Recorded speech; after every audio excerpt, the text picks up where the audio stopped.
فلاں منافق بیٹھا ہوا یہ کہہ رہا ہے کہ دیکھا وہ مریدوں کا مال اڑا رہے ہیں، وہ بیوقوف بنا رکھا ہے، وہ الو بنا رکھا ہے، یہ آئے اپنے مریدوں کا مال ہضم کرنے والے اور فلاں فلاں اس طرح سے.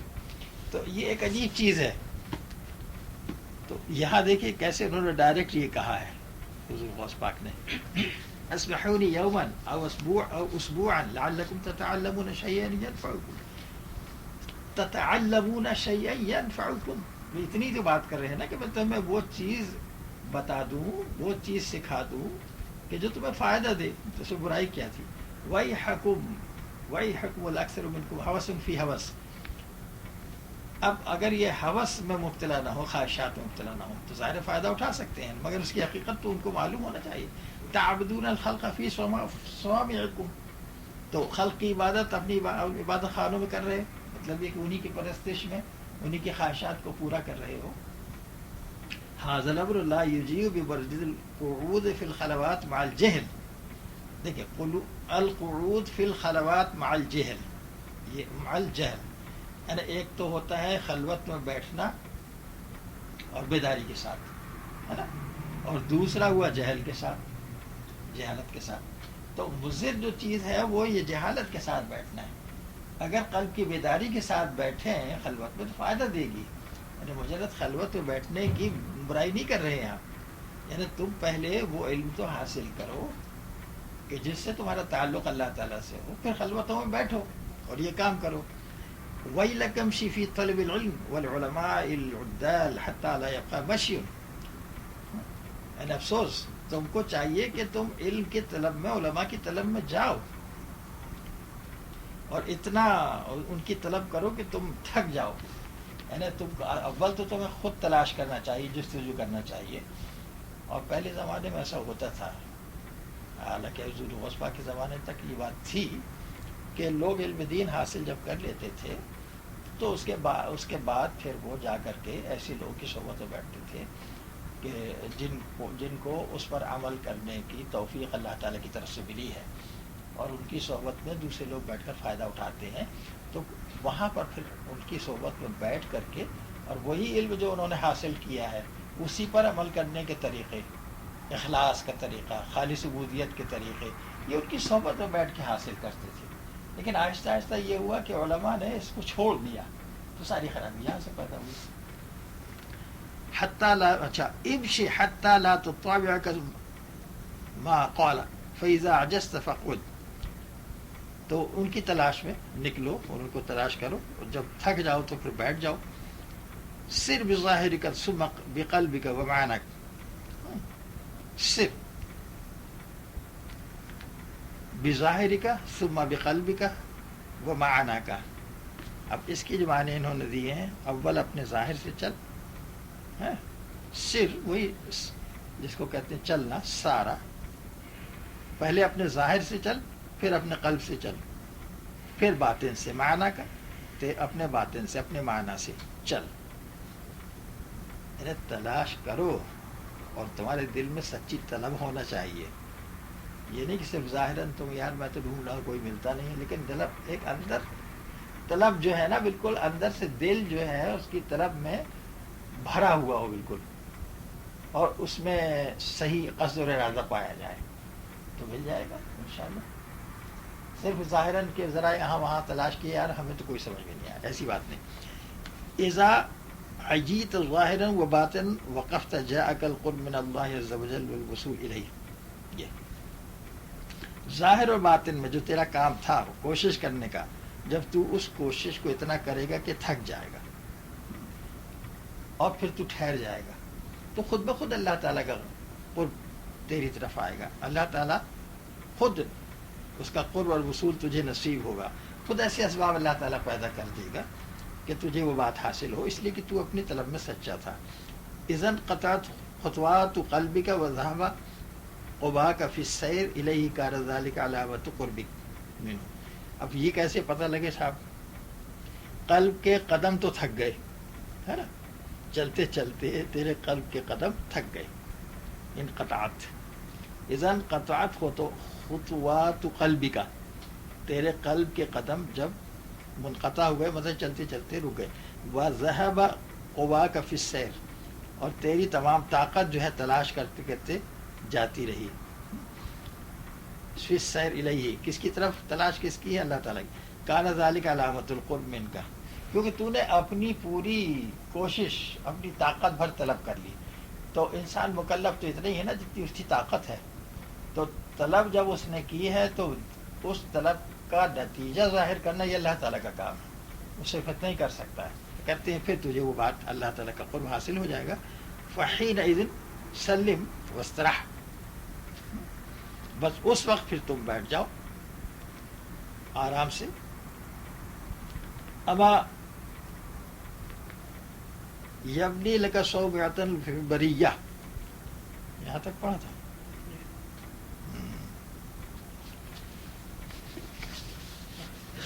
پڑھیے نیچے تک پڑھا تھا. اچھا اس وقت تم بیٹھ جاؤ. اما یبنی لک صومعۃ فی البریہ، خلوت، چاہے وہ خلوت خانہ تم سے تعمیر کروا دے، ویرانے میں تمہیں بٹھا دے جہاں اللہ کا حکم ہو. او یقعدک فی الخراب، او یردک الی العمران، یعنی تجھ کو جہاں بھی وہ بٹھا دے گا، دنیا اور آخرت و جنات الانسان و ملائکہ کو تیری خدمت میں کھڑا کر دے گا. یوقف دنیا والآخرہ والجن والانس والملک والالواح، جہاں بھی وہ تجھے بٹھائے گا اس کی تجھے تائید حاصل ہوگی. تو خود بھی گویا اخلاص کے ساتھ عمل کرے گا اور دوسروں کو بھی فائدہ ہوگا. وَيُوقِفُ الدُّنْيَا وَالْآخِرَةَ وَالْجِنَّ وَالْإِنسَ وَالْمَلَكَ وَالْأَرْوَاحَ فِي خِدْمَتِكَ. پہلے تو وہ دنیا کی طلب میں تھا، دنیا کے خواہشات میں تھا. اب دنیا خود اس کے ساتھ مطلب یہ کہ دنیا خود اس کی طالب ہوگی. جن طالب ہوں گے، انسان طالب ہوں گے، فرشتے طالب ہوں گے، ارواح طالب ہوں گے اس کی خدمت کی. اذا صح القرب لعبد اتته الولایہ والنیابہ، جب اس کا قرب درست ہوا، مطلب جب پہلے قلب درست ہوگا جس میں کہ ارادہ ہوتا ہے اللہ تعالیٰ کی ذات کا، پھر وہ عمل کرے گا، تب کہا جائے گا کہ اس کو اللہ تعالیٰ کا قرب حاصل ہوا. تو جب اللہ تبارک و تعالیٰ کا اس کو یہ اس درجے کا تعلق حاصل ہوا اور قرب حاصل ہوا، تب اسے ولایت سے نوازا جائے گا اور نعمت سے نبی کریم صلی اللہ علیہ وسلم کی. اور یہ وہاں بھی چیز ہے، عطائی چیز ہے اللہ تعالیٰ کی. وَعُرِضَ عَلَيْهِ جَمِيعُ مَا فِي الْخَزَائِنِ، پھر اس پر تمام خزانے اللہ تبارک و تعالیٰ کے پیش کر دیے جائیں گے اس صفائی کی وجہ سے. وَتَشْفَعُ لَهُ الْأَرْضُ وَالسَّمَاءُ وَمَنْ فِيهِمَا، اور زمین کے اندر جو چیز ہے اور آسمان میں جو چیزیں ہیں، اور خود زمین اور آسمان اس کی شفاعت کریں گے. مطلب یہ کہ اس کا عمل جو خلوص کے ساتھ ہو رہا ہے تو اس کی گواہی یہ لوگ دیں گے. لی مکانہ من الملک والصفاء باطنہ وسرہ ونور قلبہ، اس چیز کی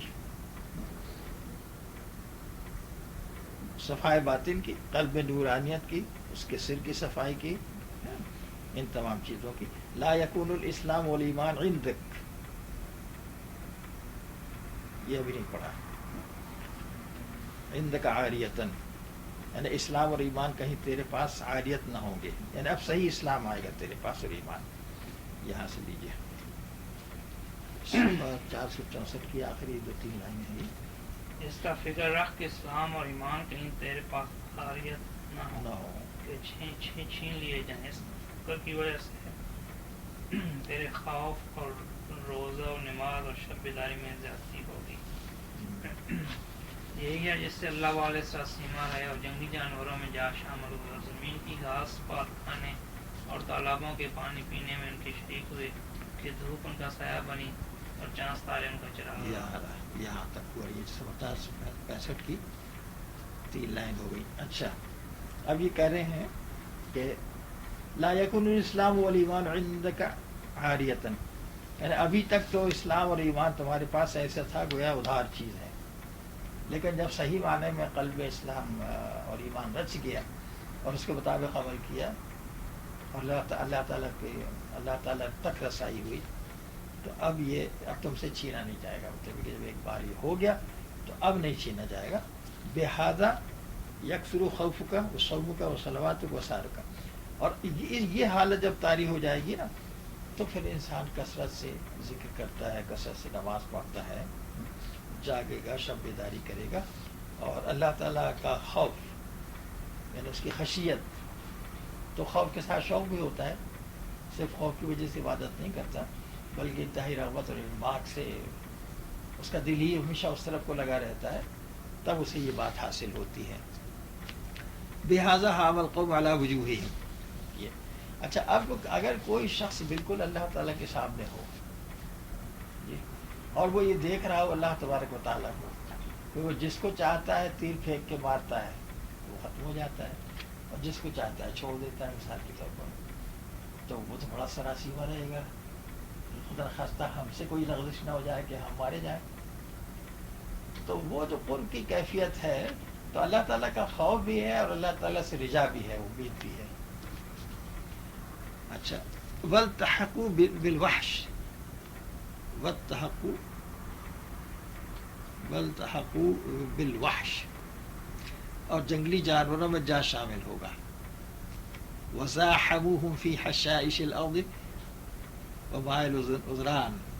تو یہاں انہوں نے جو کہا یہی ہے جس سے اللہ والے سراسیمہ رہے اور جنگلی جانوروں میں جا شامل ہوئے. یہی بات، کیا بات؟ یہ اللہ تعالیٰ کا خوف اور اللہ تعالیٰ کے قریب ہونے کی وجہ سے لا یأمن من مکر اللہ، ایسا کچھ ہے نا، وہ اللہ تعالیٰ کی تدبیر سے کوئی عمل میں نہ رہے اور کوئی اپنے عمل پر بھروسہ نہ کرے کہ بس ہم نے اتنا کر لیا ہے اب تو کوئی ہمارا کچھ نہیں بگاڑ سکتا، اس لیے کہ نوشتہ تقدیر کا کی سبقت کر گیا تو پتہ نہیں کہاں سے کیا نکل جائے. انسان توفیق جب تک اللہ نے دے رکھی ہے تو سب کچھ کر رہا ہے، اگر توفیق سلب ہو جائے وہ ہوگی تو ہماری غلطی ہی کی وجہ سے. لہٰذا اپنے اعمال پر غرہ نہ ہو، اور جتنا بھی عمل سرزد ہو تو ہمیشہ انکساری ہونا چاہیے، اور بلکہ اس عمل کو اپنی طرف منسوب نہ کرے کہ اللہ تعالیٰ کے، ہم بھی اللہ تعالیٰ کے ہیں، ہمارے اعضاء بھی اللہ کے ہیں، ہمارے قوا بھی اللہ کے ہیں، اس نے ایسا بنایا، اس طرح سے ہمیں توفیق بخشی کہ یہ تمام اعمال سرزد ہوئے. تو یہ اعمال سرزد ہوئے تو اللہ تبارک و تعالیٰ کی وجہ سے سرزد ہوئے، فاعل حقیقی وہی ہے. تو اس میں ہمارا حصہ کیا ہوا؟ تو اپنی طرف ان کو منسوب نہ کریں، اللہ ہی کو سونپے. یعنی کام تو بے شک کرے مگر کام کی طرف نگاہ نہ ہو، نگاہ اللہ تعالیٰ کی طرف کو ہو. کیونکہ یہی وہ چیزیں ہیں کہ اس مقام پر اللہ والے بھی بہت سراسیمہ رہتے ہیں، اور اکثر اللہ والے جو ہے ڈر کے مارے وہاں شامل ہو جاتے ہیں، جنگلوں میں چلے جاتے ہیں، گھاس پات کھاتے ہیں، تالابوں میں پانی پینے میں شریک ہوئے، دودھ کے سائے، اور یہاں اور چاند ستارے ان کا چراغ رہا. تو اس طرح سے جنگلات کو چلے جاتے ہیں اس خوف کی وجہ سے، اور سارے اوقات مخلوق سے دور رہ کر یہ چاہتے ہیں کہ کسی کا تعلق نہ رہے، خالص اللہ تعالیٰ کے تعلق میں ہم کھو جائیں. تو خیر یہ بات اصل میں غلبے کی ہے، تو غلبے کی شکل میں یہ بات حاصل ہوتی ہے. ورنہ دیکھنا یہ چاہیے کہ جب حالت بہتر سے بہتر ہو تو اس حالت کو قائم رکھتے ہوئے نبی کریم صلی اللہ علیہ وسلم نے اور صحابہ کرام نے کیا عمل کیا. کیونکہ یہ تمام حالات بہت ہی کامل درجے میں، انتہا میں اپنی نبی کریم صلی اللہ علیہ وسلم کے تھے اور صحابہ کے تھے، اللہ صحابہ اور دیگر صحابہ کے تھے. اور ہم یہ دیکھتے ہیں کہ وہ اس طرح سے انہوں نے نہیں کیا کہ سب مخلوق کو چھوڑ کر کے ایک طرف جا بیٹھے، بلکہ خود عمل کیا، انہوں نے اخلاص کے ساتھ عمل کیا، اپنے حواس کو برقرار رکھا انہوں نے. اور پھر جو حکم الہی تھا کہ جب اس کے دربار تک ایک مرتبہ پہنچ گئے تو وہاں سے حکم ہوا کہ واپس جاؤ مخلوق میں اور پھر جا کر کے ان کی تربیت کرو. تو یہ اس کے لیے مختلف اصطلاحات حضرت مجدد صاحب رحمۃ اللہ علیہ نے بھی استعمال کی ہے اپنے مکتوبات شریف میں. تو ایک تو انہوں نے کہا کہ مستہلکین ہوتے ہیں اور دوسرے ہوتے ہیں مرجوعین. تو مستہلک کہتے ہیں جو ہلاک ہو گئے خود سے، جن کا وجود باقی نہیں رہا اور ان پر یہ خوف طاری ہوا اور وہ ایک طرف کو بیٹھ گئے اور اللہ تعالیٰ کے ذکر فکر میں ایسے لگے کہ انہیں اپنے تن بدن کا بھی ہوش نہیں ہے، نہ کسی اور سے تعلق رکھا. ان کو اللہ گویا ایسا ہے کہ وہ دربار کو جس وقت انہوں نے دیکھا تو ٹکٹکی باندھ کے دیکھ رہے ہیں اور وہاں سے ان کی نظر نہیں ہٹتی، لہٰذا وہ مخلوق کی طرف نہیں آ رہے ہیں، ان کا رخ ادھر کو نہیں ہے. اور دوسرے یہ ہوتے ہیں کہ جو ان سے زیادہ آگے ترقی کرتے ہیں، جیسے انبیاء کرام ہوتے ہیں، صحابہ کرام تھے. تو یہ اور اوپر کا درجہ یہ ہے کہ اللہ تعالیٰ تک پہنچے, وہاں سے سب کچھ انہیں عطا کیا گیا, اس حال پر قائم رہے, وہ توجہ اور حضوری کی کیفیت, قلب کی وہ کیفیت, دائمی ربط و رابطے کی کیفیت, اللہ تعالیٰ کی دائمی معیت کی کیفیت, یہ سب ان کی برقرار رہی. اور اس حالت میں ان کا رخ اللہ تعالیٰ نے مخلوق کی طرف پھیر دیا کہ اب جاؤ, اور جس طرح تم یہاں تک آئے ہو ہمارے دیگر بندوں کو بھی ان کی تربیت کر کے ہمارے پاس لے کے آؤ. تو کیا ہوا, ان کو کہا مرجوعین, جہاں سے گئے تھے اس طرف واپس آنے والے دنیا کی طرف. لیکن دنیا کی طرف آنے والے اس کسی غرض سے آنے والے, تعلیم و تربیت کے لیے, جیسا انبیاء کا کام تھا. یہ نہیں کہ وہ دنیا کی طرف انہوں نے رجوع کر لیا, وہ یہاں رہتے ہوئے قلب ان کا ہم وقت اس طرف لگا ہوا ہے, لیکن کام جو ان کے ذمہ ہے وہ انجام دے رہے ہیں, اور وہ کام جو ہے اللہ تبارک و تعالیٰ کے تعلق میں مخل نہیں ہے. یہ خاص چیز ہے لوگ. چلیے صاحب اور آگے دیکھیں کیا کہتے ہیں. زیادہ بک بک اور کیلو کال اور مال کو برباد کرنا چھوڑو. پڑوسیوں, دوستوں اور واقفیت والوں کے پاس بلا وجہ زیادہ مت بیٹھو. یہ بلحوثی ہے. اکثر جہاں دو آدمی ہوئے ہیں ان میں جھوٹ اور غیبت چلی ہے. معصیت بھی دو ہی کے درمیان پوری ہوتی ہے, ورنہ تنہا آدمی ہر طرح محفوظ رہتا ہے. جز اپنی اور اپنے بال بچوں کی ضروری مصلحتوں کے, جن کے بغیر چارہ ہی نہ ہو, کسی کو اپنے گھر سے باہر نہ نکلنا چاہیے. کوشش کار کی گفتگو کی ابتدا تیری طرف سے نہ ہو جائے, بلکہ تیرا کلام جواب بنے, وہ بھی اس طرح کہ جب کوئی شخص کو ایک بات پوچھے تو اگر اس کا جواب دینا تیرے اور اس کے دونوں کے لیے مثبت ہو تو جواب دے, ورنہ جواب بھی نہ دے. اللہ والے ہر حالت میں اپنے رب سے ڈرتے رہے. یہاں تک ہو گیا صاحب. آگے بھی ہے سلسلے میں بڑی کام کی باتیں ہیں بتائی ہیں کہ آخر کرنا کیا ہے. زیادہ بک و قیل و قال اور مال کو برباد کرنا چھوڑ دی. بڑی کام کی باتیں ہیں. میں یہاں انہوں نے کہیں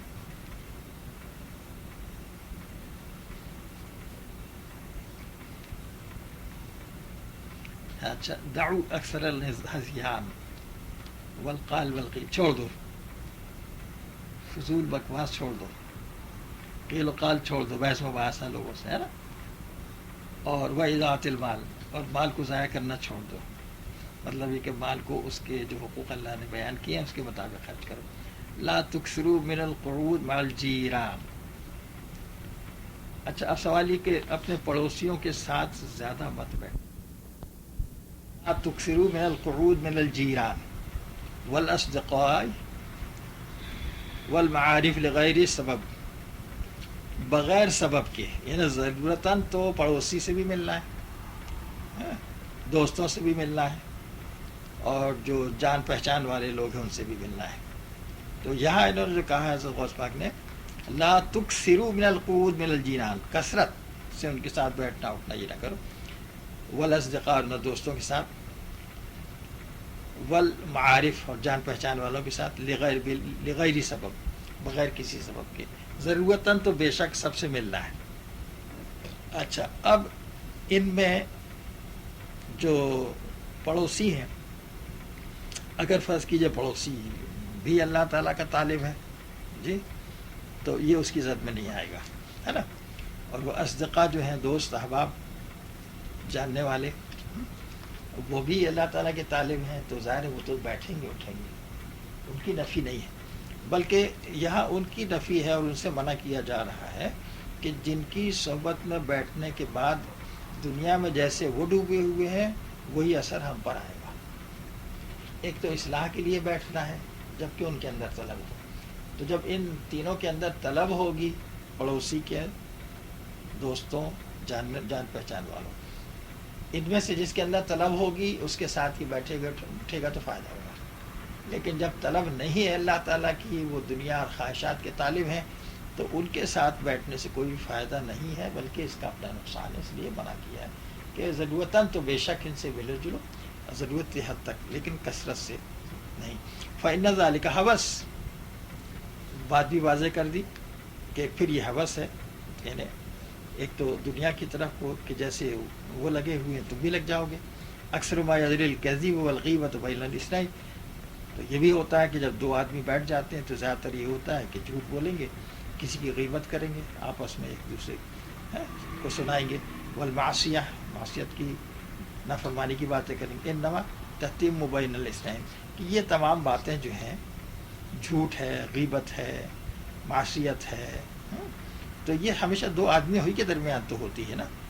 اور جب تم ایک کے ساتھ کسی ایسے کے ساتھ بیٹھ گئے تو ظاہر ہے کہ یہی تمام باتیں ہوں گی، اس سے نقصان ہوگا. لا یخرج احد منکم من بیتہ الا ما لا بد منہ، لا یخرج احد منکم من بیتہ الا الی ما لا بد منہ، تم میں سے کوئی بھی، یعنی اس طرح جو اللہ کا طالب ہے، اپنے گھر سے ہرگز نہ نکلے مگر جب کہ نہایت ضروری ہو، کہ اس کے بغیر چارہ نہ ہو کہ یہ کام کرنا ہے لہٰذا اس کام کے لیے نکلنا ہے. تو بے شک من مصالحہ، کس غرض سے؟ اپنی ضرورتوں کے لیے، اپنی مصلحتوں کے لیے، اور مصالح علیہ، اور اپنے اہل جن کی ذمہ داریاں ہیں ان کی ضرورتوں کے لیے. مثال طور پر اپنی سروس پہ جائے گا آدمی، اپنے کاروبار پہ جائے گا، یہ سب کرے گا. اجتہدوا اللہ تبدؤ بالکلام. اب رہ گیا سوال کہ بہت سے لوگ باتیں بہت کیا کرتے ہیں تو اس سے منع کیا، اور جہاں تک وہ کہتے کوشش یہ کرو کہ تم خود گفتگو نہ کرو، اگر ضرورت ہے تو بے شک تم خود گفتگو کرو، لیکن اگر بے ضرورت کوئی ضرورت نہیں ہے تو خاموش رہو. خاموش رہو گے تو قلب کی توجہ تمہاری اس طرف کو بھی رہے گی، زبان سے بھی ذکر کرو گے، دل بھی توجہ رہے گا. اچھا، لا تبدؤ بالکلام، تم خود کلام شروع نہ کرو، بل یکون کلامک جوابا، تو معاملہ ایسا رکھو کہ اگر ضرورتاً تمہیں کچھ کہنا ہے تو بے شک تم خود شروع کرو کلام، لیکن عام ایک اصول یہ بنا لو کہ جب دوسرا کوئی آدمی تم سے بات کرے تو اس کو مناسب جواب دے دو، تم خود نہ بات شروع کرو. اذا سألک سائل عن شیء فإن كان جوابه مصلحة لك وله وإلا فلا تجبه. اسی طرح سے جب کوئی سائل آئے، سوال کرنے والا آئے، کسی چیز کا سوال کرے تو اگر مصلحت ہو تو تم بے شک جواب دو. القوم یخافون ربهم عز وجل فی جمیع الاحوال، تو القوم سے مراد یہ ہوگا یہی اللہ والے، یہ خاص قوم. القوم جنہیں اللہ کی طلب ہے، جو اللہ کی یاد میں مصروف ہیں، کام سب کریں گے اپنا، لیکن ان کے قلب کی کیفیت کیا ہے؟ یخافون ربهم عز وجل جو فی جمیع الاحوال، تمام احوال میں اللہ تعالیٰ کا خوف ان کے دلوں کے اندر ہے. یؤتون ما آتوا وقلوبهم وجلہ، جو کچھ ان کو اللہ نے عطا کیا ہے تو وہ اس مال کے حق کو ادا کرتے ہیں، جو ضرورت مند حاجت مند ہیں، مستحق ہیں، ان کو دیتے ہیں، وہ مستحقین کو دیتے ہیں، حکم ہے اللہ تعالیٰ کا. اور لیکن ان کے قلب کی حالت کیا ہے کہ وہ اللہ تعالیٰ کے سامنے بڑے جناب وجل کے معنی خوف تو کہتے ہیں، وجلتن، لیکن اصل میں یہ خوف کی وہ کیفیت ہے کہ جس میں اللہ تعالیٰ کی عظمت ہے، جس میں اس بات کا احساس ہے کہ یہ حکم اللہ کا یہ پورا کرنا ہے، یہ حکم اللہ کا اس سے بچنا ہے. تو ایک طرح سے جیسے یوں پتا جیسے ہلتا ہے، یہ کیفیت اللہ تعالیٰ کے سامنے ان کی، اس کی عظمت سے لبریز. یخافون ان یؤخذوا علی غرۃ، کیا ہے یہ؟ یخافون ان یؤخذوا علی غرۃ، خیر انہیں خوف ہوتا ہے کہیں مؤاخذہ نہ ہو جائے، پتہ نہیں کون سی غلطی ہم سے ہو جائے اور اللہ تعالیٰ کی گرفت ہو جائے. یخافون ان یکون الایمان عندهم عاریہ، انہیں اس بات کا بھی خوف رہتا ہے کہ کہیں ایسا نہ ہو کہ یہ ایمان جو اس ہمارے پاس ہے کہیں یہ اللہ تعالیٰ نے ادھار تو نہیں رکھا ہوا، عاریت تو نہیں ہے، عاریتاً تو نہیں، حقیقی ایمان ہے یا نہیں، تو خود نخواستہ چھن گیا تو پھر کیا ہوگا. لہذا اعتماد خاص اللہ تعالیٰ کی ذات پر، اور جو ایمان کے تقاضے ہیں ان کو پورا کرتے رہتے ہیں. آحاد افراد منہم یأتیہم من اللہ مننہ ونعمہ. آحاد، ان میں بعض ایسے لوگ ہوتے ہیں، افراد بعض ایسے فرد ہوتے ہیں، ان میں بعض ایسے فرد ہوتے ہیں، یأتیہم من اللہ مننہ ونعمہ، اللہ کے احسان اور اس کی نعمتیں ان پر گویا آتی رہتی ہیں برابر اللہ تعالیٰ کی طرف سے. ایسے فرد ہوتے ہیں. احادن ان میں احادن افراد منہم ان میں بعض ایسے افراد ہوتے ہیں یاتیہ من اللہ مننہ و نعمہ کہ جن پر اللہ تعالیٰ کی طرف سے اس کا احسان اور نعمتوں کا نزول ہوتا رہتا ہے.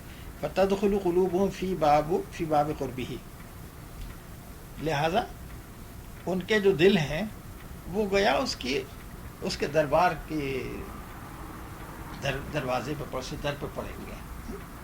فتدخل قلوبہم فی باب قربہ اس کے قرب کے دروازے پر، جیسے کتا پڑا رہتا ہے نا اپنے مالک کے ساتھ تعلق کی وجہ سے دروازے پہ، تو اس طرح سے ان کے دل اللہ تعالیٰ کے دروازے پہ پڑے ہوتے ہیں. یؤذن لہم بالدخول علیہ یولیہم ویتولاہم یصیرہم من اولیائہ وابدال انبیائہ وعیان خلقہ. اب یہاں کیا ہے؟ ایک شخص ہے ہمیشہ حاضر اللہ تعالیٰ کے سامنے ہاتھ باندھ کر، اب جو حکم ہوگا اللہ تبارک و تعالیٰ میں، اب یہ حکم ہے اب یہ کام کر لے، اب یہ حکم ہے یہ کام کر کے آیا، پھر اللہ کے دربار کے سامنے موجود ہے ہاتھ باندھے، پھر یہ حکم ہوا یہ کر لے. مطلب یہ کہ جو مختلف اوقات کے حکم ہیں وہ گویا ان پر اللہ تعالیٰ کی طرف سے آتے رہتے ہیں. احکام شریعت ہی کے مطابق آئیں گے وہ، یہ نہیں کہ نماز کا وقت ہو گیا اذان ہو رہی تو وہ کھڑے ہوئے ہاتھ باندھنے کے اب اللہ میاں کا حکم آئے گا تو نماز کو جائیں گے. نہیں، وہ تو بات پہلے ہی ان کے اندر ڈال دی جاتی ہے امر، اور وہ جو حکم شریعت ہے اس کو کرنے کا ایک جذبہ پیدا ہوتا ہے ان کے اندر، اور اس جذبے کے ساتھ جاتے ہیں. ہم عادتاً نکل کھڑے ہوتے ہیں کہ چلو بھائی نماز کا وقت ہو گیا، چلو اب تو نماز پڑھنا ہے. لیکن وہاں کہ اللہ تعالیٰ حکم دے رہا ہے اور اس کے حکم کو مانتے ہوئے اس نیت و ارادے کے ساتھ، اور بڑی دل کے اندر جناب ایک اس کی وہ کیفیت ہے کہ نشادوانی کی کیفیت ہے اور نشاط کی کیفیت ہے، اس حالت میں مسجد کی طرف کو جا رہے ہیں، اور فرق ہوا نا کافی. تو یہ ان کی کیفیت ہوتی ہے. ان کو اس کے حضور میں داخلے کی اجازت دی جاتی ہے. اچھا، اب یہاں پر یؤذن لہم بالدخول علیہ، یہ صفحہ 465 کی 6 لائنیں باقی ہیں اور کیسٹ یہ ختم ہو گیا ہے. اب انشاءاللہ آئندہ درس جو ہے 6 اگست کو ہوگا، 6 اگست 1995 کو ہوگا انشاءاللہ. اس میں پھر آگے دیکھا جائے گا انشاءاللہ. یہ آج کے درس کے دوران ایک ذکر آیا تھا رسالہ غوث العظم رضی اللہ عنہ کا. یہ رسالہ اصل میں کئی ناموں سے موسوم ہے. رسالہ غوث العظم، الہامات غوث العظم، جواہر ملفوظات، رسالہ معرفت، مقالات غوث صمدانی، سلوک قادریہ، فتوح ربانی، فیضات سبحانی وغیرہ، بہت سے نام. تو اس کا سب سے پہلا جو مقالہ ہے، بسم اللہ الرحمن الرحیم، فقال اللہ تعالی یا غوث الاعظم المتوحش عن غیر اللہ والمستأنس باللہ. اس کا میں نے ذکر کیا تھا. فرمایا اللہ تبارک و تعالیٰ نے، اے غوث العظم المتوحش عن غیر اللہ، اللہ کے غیر سے متوحش، یعنی اس کو وحشت ہوتی ہو اللہ کے سوا کسی دوسرے کے ساتھ، تو وہی ہے والمستأنس باللہ، اسی کو انس باللہ حاصل ہے. اور اس کو وحشت جو ہو رہی ہے اس وجہ سے کہ جب اللہ تعالیٰ کے ساتھ انس ہے تو وہ اللہ تعالیٰ کے ساتھ رہنا چاہتا ہے، لہذا اس انس کی وجہ سے اللہ کے غیر کے ساتھ اس کو وقت گزارنا بڑا مشکل ہے. خیر یہ تو رسالہ جب پھر دیکھا جائے گا بعد میں نے ایسے تذکرتاً یہاں پر بتا دیا. اگست 6 1995. اچھا صاحب، ہم لوگ تھے صفحہ 465 کے آخر میں. اب یہاں سے لیجیے، آپ پڑھنا شروع کیجیے. یہاں آ جائیے.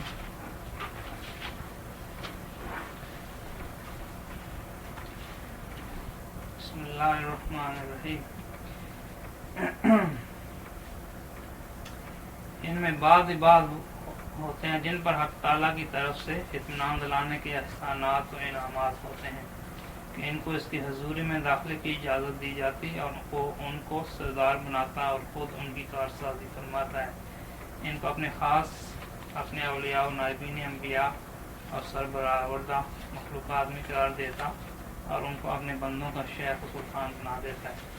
زمین میں ان کو نائب و خلیفہ تجویز فرماتا اور اپنی چیزہ جماعت میں گردانتا ہے. اچھا تو یہ آخر کی ہم لوگوں نے 5-6 لائنیں پڑھ لی. احد افراد منہم یاتیہ من اللہ مننہ و نعمہ. یہ مننہ ہے. انبیاء کے بارے میں بھی یہی کہا ہے کہ حضرت موسیٰ علیہ السلام یا اور دیگر کہ اللہ ہمیں ہیں تو تمہارے جیسے بشر مگر ہم پر اللہ تعالیٰ نے یہ احسان کیا ہے. ولیکن اللہ من علینا. تو اللہ تعالیٰ ان پر یہ نعمت کرتا اور احسان کرتا ہے. فتدخل قلوبہم فی باب قربہ. یہ خاص چیز ہے. ان کی کیفیت کیا ہوتی ہے کہ ان کے دل جو ہیں اس کے قرب کے باب پر پڑے ہوتے ہیں. فتدخل قلوبہم فی باب قربہ. یعنی وہ خود تو وہاں جسم سے تو نہیں پہنچ سکتے لیکن ان کے دل گویا کہ اللہ تعالیٰ ہی کے دروازے پہ پڑے ہوتے ہیں. تو یہ بہت ہی اونچی استعداد کے لوگ ہیں. یؤذن لہم بالدخول علیہ. اور یہ دل وہاں تک کس طرح پہنچتے ہیں کہ ان کو اللہ تعالیٰ کی اجازت ہوتی ہے کہ وہ وہاں تک جا سکیں. یولیہم ویتولاہم یصیرہم من اولیائہ و ابدال انبیائہ. یولیہم تو ان کو سردار بناتا ہے, چیف بناتا ہے, اس کو کہتے ہیں. ویتولاہم یصیرہم من اولیائہ, اپنے اولیاء میں سے ان کو بناتا ہے. وہ ابدالی اور ابدال میں سے, انبیاء ہی اپنے انبیاء میں سے, وہ اعیان خلق ہی تو اپنی مخلوق پر وہ حکمران. یستنیہم فی الارض, یستنیہم فی الارض کوئی نائب کو اپنا, ویستخلفہم فیہا. یستنیہم فی الارض ویستخلفہم فیہا, زمین پہ اس کو اپنا نائب بناتا ہے. ویجعلہم من مفردیہ. اب یہ افراد جو ہے نا, چیدہ جماعت بھی ہے اور فرد اس کو بھی کہیں گے کہ جو تمام طرح کے تعلقات سے منقطع ہو چکا ہو اور صرف ایک اللہ تبارک و تعالی کا تعلق اسے حاصل ہو. تو یہ ایک خاص چیز یہ ہے کہ دل میں ایک ایسی کیفیت ان کی ہوتی ہے, گویا دل کو ایک اجازت مل جاتی ہے کہ وہ باب الہی پر پڑے رہیں. اچھا, اب جب دل وہاں لگا رہے گا تو نتیجہ یہ ہوگا کہ 24 گھنٹے کے اعمال میں اور کردار میں وہ سارے وقت اللہ تعالیٰ کی مرضی کے مطابق ان احکام کو لے کر کے وہاں سے اس پر عمل کریں گے. ایک صاحب بیٹھتے تھے, ڈاکٹر صاحب تھے, وہ بہت سمپل آدمی, ضعیف تھے. کہنے لگے کہ وہ ہمارے شیخ محمد قطب الدین خان صاحب کے یہاں کہ لے جب وہ وہاں اس طرح سے پڑا رہے گا حضرت تو پھر تو وہ کچھ بھی نہیں کرے گا کچھ بھی نہیں کرے گا. لیکن نہیں وہ تو بہت زیادہ مستعد رہے گا, اس لیے کہ وہ تو بالراست اللہ تعالیٰ سے حکم لے رہا ہے کہ میرے بندے اب دیکھ اذان ہو گئی ہے. وہ اس جذبے کے ساتھ بھاگے گا نماز کے لیے, جا فلاں کام کر کے آ, جا فلاں کام کر کے آ.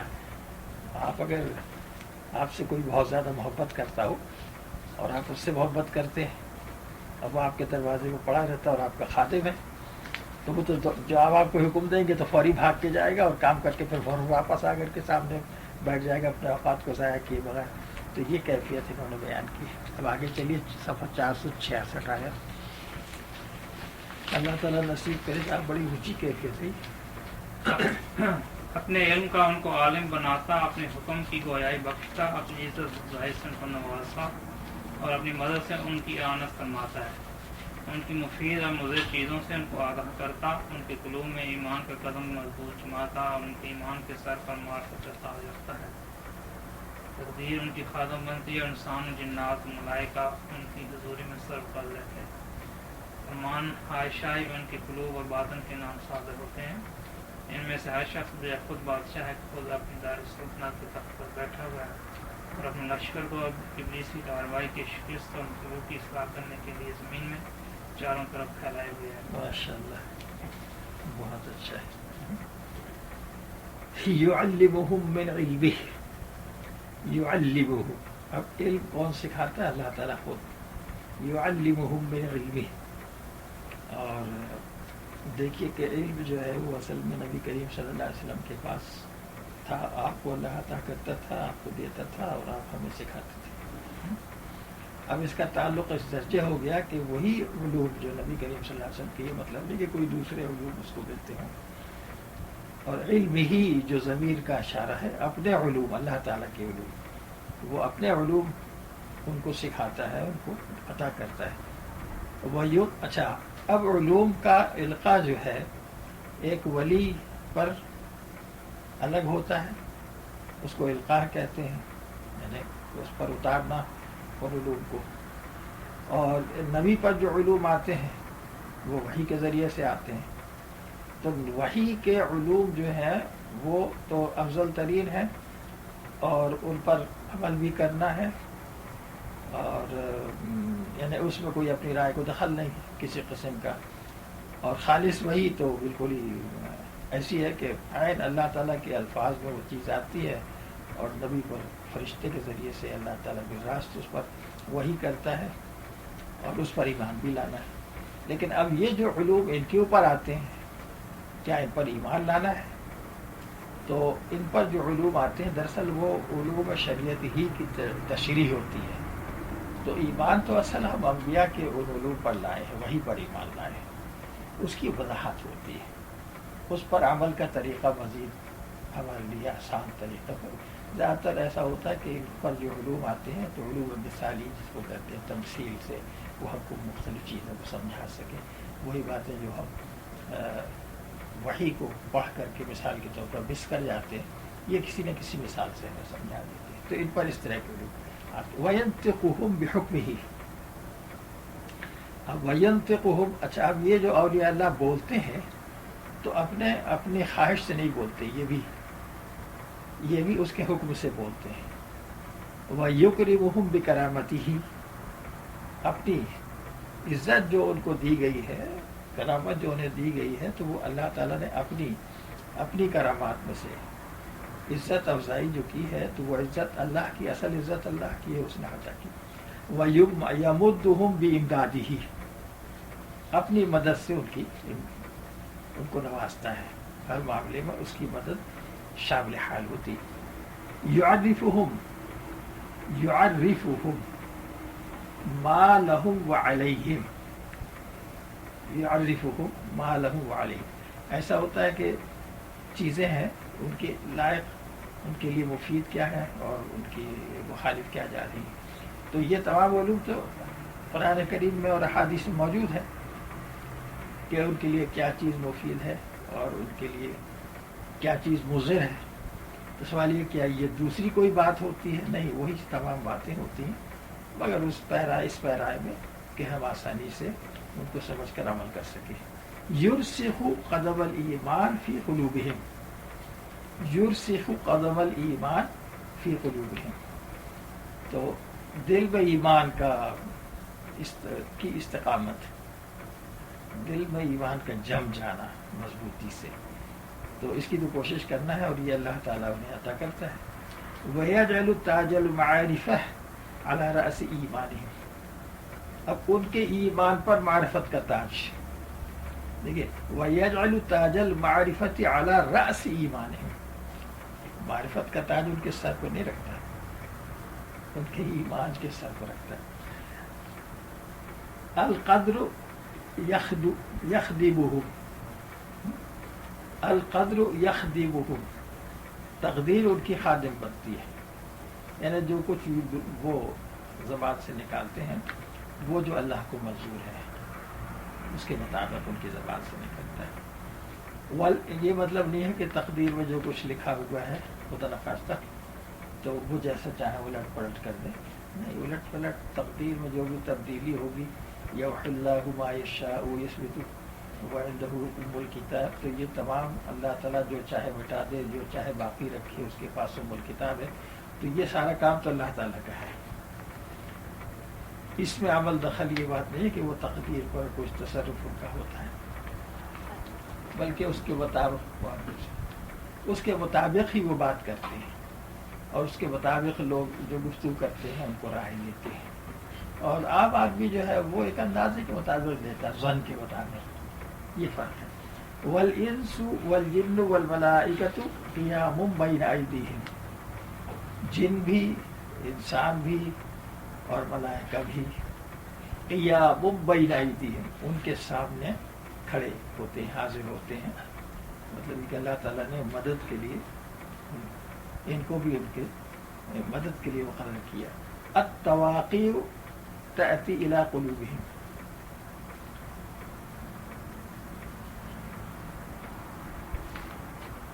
التواقیع تأتی الی قلوبہم و اسرارہم. اچھا، اب ان کے قلوب میں التواقیع جو اللہ تبارک و تعالیٰ کے فرمان ہیں وہ آتے ہیں ان کے دلوں میں، اور قلب اور سر یعنی ان کے باطن میں. کل واحد منہم ملک فی نفسہ. تو اب اس اعتبار سے دیکھا جائے کہ جو کچھ بھی ان کے ذریعے اللہ تبارک و تعالیٰ تصرف فرماتا ہے لوگوں کے دلوں میں، لوگوں کو ہدایت ملتی ہے اللہ تعالیٰ ہی کی طرف سے ملتی ہے، مگر ان کی صحبت میں بیٹھنے کی وجہ سے، ان کی باتیں سننے کی وجہ سے، تو ایک طرح سے گویا یہ لوگوں کے دلوں پر بادشاہ ہیں. قاعد علی سریری سدتی مملکتہ، اپنی دارالسلطنت کے تخت پر گویا بیٹھا، سریر سدتی ملکی ہی. تو اب ان کی مملکت کا تخت کیا ہے بھائی؟ یہ تو قلوب پر، دلوں پر تصرف کرتے ہیں.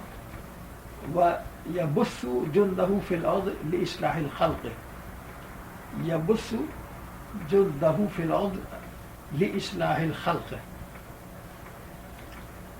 یبث جندہ یعنی ان کے جو لشکر ہیں وہ زمین میں یہ پھیلا دیتے ہیں تاکہ مخلوق کی اصلاح ہو. جو کچھ یہ کلام کرتے ہیں، جو کچھ یہ تعلیم و تلقین کرتے ہیں، وہ فرشتے بھی جو ہیں دلوں میں لوگوں کے ڈالتے ہیں، جو زمین میں فرشتے ہیں، کہ ان کی باتوں کو سنیں اور ان کی باتوں پر عمل کریں اور ان کی عزت و احترام کریں. کیونکہ وہ حدیث شریف جو ہے کہ اللہ تبارک و تعالیٰ جس بندے کو اپنا محبوب بنا لیتا ہے تو پھر جبریل کو حکم دیتا ہے کہ جبریل میں فلاں کو محبوب رکھتا ہوں، تم بھی اس کو محبوب رکھو. تو جبریل بھی اسے اپنا محبوب بنا لیتے ہیں، اور پھر جبریل ملائے اعلیٰ میں جو بڑے فرشتے ہیں ان میں اس بات کا اعلان کرتے ہیں اور ان سے کہتے ہیں کہ تم بھی اس کو محبوب بنا لو. اللہ نے محبوب بنایا، میں نے محبوب بنایا. اور یہ سلسلہ چلتے چلتے جو زمین میں فرشتے ہیں ان کے اندر بھی ڈالا جاتا ہے کہ وہ شخص سے محبت کرنے لگتے ہیں. پھر وہ فرشتے جو ہیں جو زمین میں ہیں، انسانوں میں چلتے پھرتے ہیں، وہ لوگوں کے دلوں میں یہ بات ڈالتے ہیں، اور یہ محبوب الہی شخص جو ہے اس کی محبت ان کے دلوں میں ڈالتے ہیں تاکہ وہ لوگ اس سے اللہ تعالیٰ کی اس ہدایت کا راستہ اور شریعت سیکھ سکیں اور اس پر عمل کر سکیں. تو یہ ایک سلسلہ ہے اصل میں. وَيَبُثُّ جُنْدَهُ فِي الْأَرْضِ لِإِصْلَاحِ الْخَلْقِ مُنَاقِضَةً لِفِعْلِ إِبْلِيسِ. اچھا، اب دوسرا کام جو ہے، اتنا بڑا ڈپارٹمنٹ ابلیس کے پاس ہے، گمراہی کا ڈپارٹمنٹ، اس کے بھی جناب قاعدے پھیلے ہوئے ہیں. تو اب سوال یہ ہوتا ہے کہ وہ بھی اپنا کام کرتے ہیں، یہ بھی اپنا کام کرتے ہیں، تو اس میں غالب کون ہوتا ہے؟ تو دراصل جب ایسا شخص کوئی زمین میں جس کو اللہ تعالیٰ اپنا خلیفہ بنا دیتا ہے اور اس کو اس طرح کی طاقت عطا فرماتا ہے، اپنی معرفت عطا فرماتا ہے، تو اس کے لشکر کے مقابلے میں ابلیس کا لشکر ہمیشہ شکست کھاتا ہے، کامیاب نہیں ہوتا. اسی لیے کہتے ہیں کہ بھائی ان سے رابطہ قائم کر لو، ان کی صحبت میں بیٹھو، تو تم اس کے شر سے بچ جاؤ گے، شیطان کے شر سے بچ جاؤ گے. ورنہ آدمی وہی خواہشات اور شیطان کے تمام جو خواطر ہیں اس کے اثر کے زیر تحت تمام پورا انجام دیتے رہتا ہے. اللہ تعالیٰ بچائے ہیں. آمین. چلیے صاحب اللہ والوں کے قدموں پر چلو کہ تمہارا فکر کھانے پینے پہننے نکاح کرنے اور دنیا جمع کرنے کے متعلق نہ ہو. کیونکہ اہل اللہ کا فکر بس عبادت کرنا اور عبادت کا چھوڑنا ہے. اللہ کا دروازہ ڈھونڈو اور نیک عمل کار دو. جتنا رہنے دیجیے. ابھی دیکھیے کتنی اچھی باتیں انہوں نے کہی. یا قوم اتبعوا آثار القوم، اتبعوا آثار القوم. تو ان کے جو طریقے ہیں اللہ والوں کے، جس طرح جیسے یہ چل رہے ہیں ان کے قدم بقدم چلو. اچھا اب یہ ایسا کیوں کرنا؟ سوال یہ کہ کسی ایک آدمی کی اتباع کیوں کرنا، اس کے قدموں کی اتباع اور اس کے طریقوں کی اتباع کیوں کرنا؟ یہی سے تو سارا ڈفرینس پیدا ہوتا ہے. کہتے ہیں کیوں صاحب نبی کریم صلی اللہ علیہ وسلم نے ہر چیز ہمیں عطا کر دی ہے، کیوں نہیں ہم آپ کی شریعت پہ چلیں؟ تو یہاں تھوڑی سی غلط فہمی ہے لوگوں کو. شریعت کے کسی اصول کے خلاف یہ لوگ اتباع کی تلقین نہیں کرتے ہیں. جو سچے لوگ ہیں بالکل انہی پر جو ابھی ہم کاربند نہیں ہو سکتے ہیں اور کامیاب نہیں ہوتے ہیں، ہمارے اندر ایک ایسا جذبہ پیدا کر دیتے ہیں کہ ان کو ہم اختیار کر کے کامیاب ہوں. اچھا اب اگر کوئی کہے کہ نہیں صاحب اس کی دلیل کیا ہے؟ آپ جو بات کہہ رہے ہیں نبی کی اتباع کرنا ہے، اللہ تعالیٰ کے احکام کی اتباع کرنا ہے، یہ تو غیر نبی اس کی اتباع کیوں کرنا؟ تو قرآن شریف میں آپ دیکھ لیجیے سورہ مومن میں اللہ تعالیٰ نے اسی لیے ایسے واقعات وہاں پر بیان کر دیے ہیں تاکہ لوگوں کو ہدایت ملے، مگر لوگ غور نہیں کرتے. اب اس میں آپ یہ دیکھیے سورہ مومن میں کہ فرعون والوں میں سے ایک وزیر ایمان لے آتا ہے اور اس نے اپنا ایمان چھپا رکھا تھا. اچھا فرعون کو بھی پتہ نہیں تھا، اور فرعون کا تو اصول یہ تھا کہ جہاں پتہ لگ جائے کہ فلاں ایمان لے آیا تو اس کو فوراً سولی دے دیتا تھا، اس کو مار ڈالتا تھا.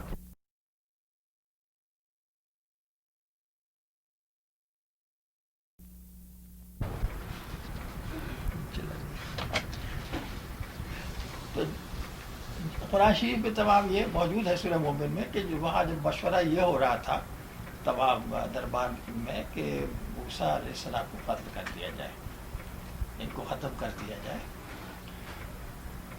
تو وہ کھڑے ہو کر کے بولتا ہے وہ شخص جو کہ ایمان لے آیا تھا اور فرعون والوں میں سے تھا، جو اپنے ایمان کو اللہ تعالیٰ خود کہتے ہیں یکتم ایمانہ، تو اس نے اپنا ایمان چھپا رکھا تھا. وہ پھر یہ کہتا ہے کہ بھائی ایسے کو تم کیوں قتل کرتے ہو، اور اس کی وہاں تقریر بڑی اچھی ہے پورا.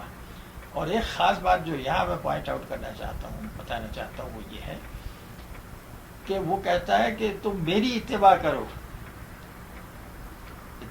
میری اتباع کرو، میں تمہیں سبیل الرشاد دکھا دوں، ہدایت کا راستہ دکھا دوں.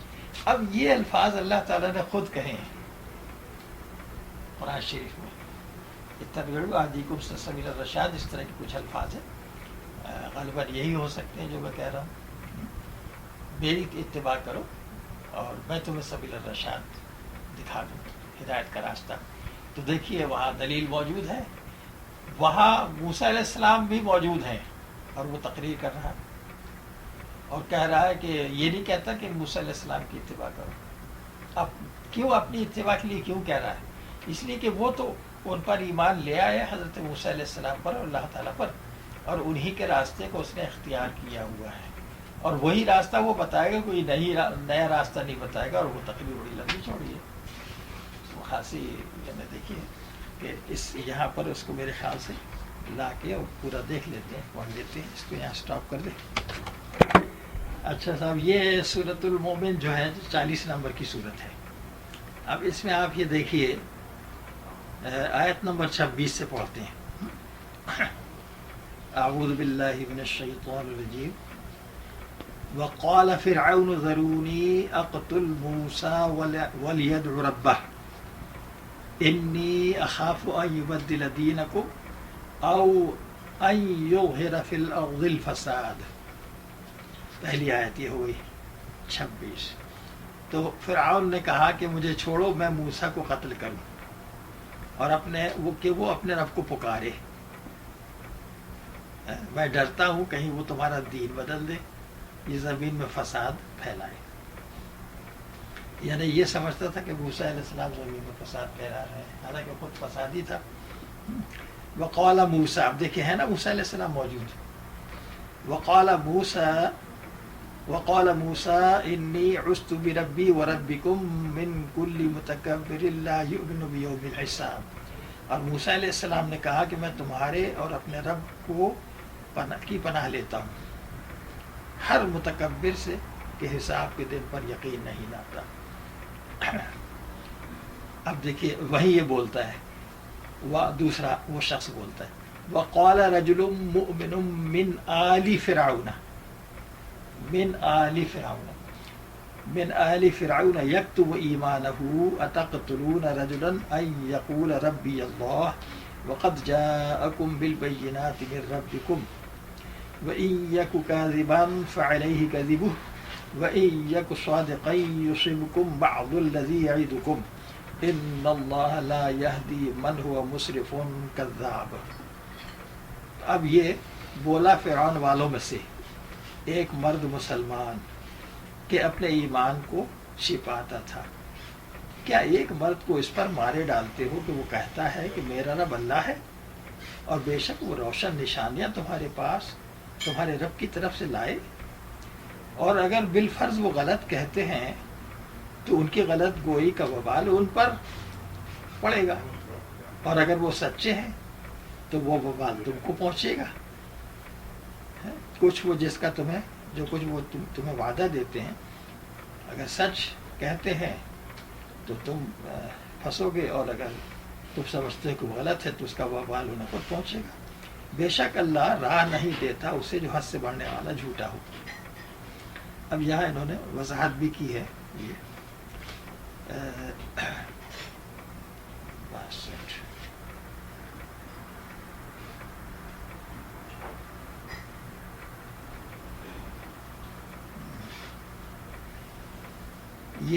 حضرت موسیٰ علیہ السلام نے فرعون کی سختی کے جواب میں اپنی طرف سے کوئی کلمہ تعلی کا بڑائی کا نہیں فرمایا، بلکہ اللہ تعالیٰ سے پناہ چاہی اور اس پر بھروسہ کیا. یہی اللہ خدا شناسوں کا طریقہ ہے، اور اسی لیے اللہ تعالیٰ نے آپ کو ہر ایک بلا سے محفوظ رکھا.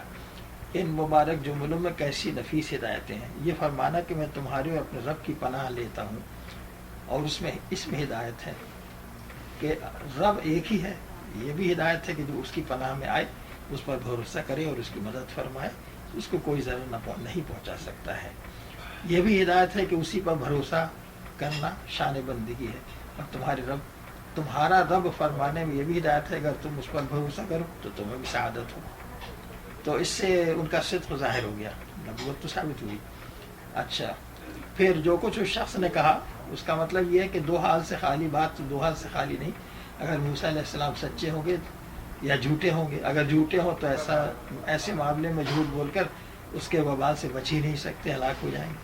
اور اگر سچے ہیں تو جس عذاب کو تمہیں وہ وعدہ دیتے ہیں اس میں سے بالفعل کچھ تمہیں پہنچ ہی جائے گا.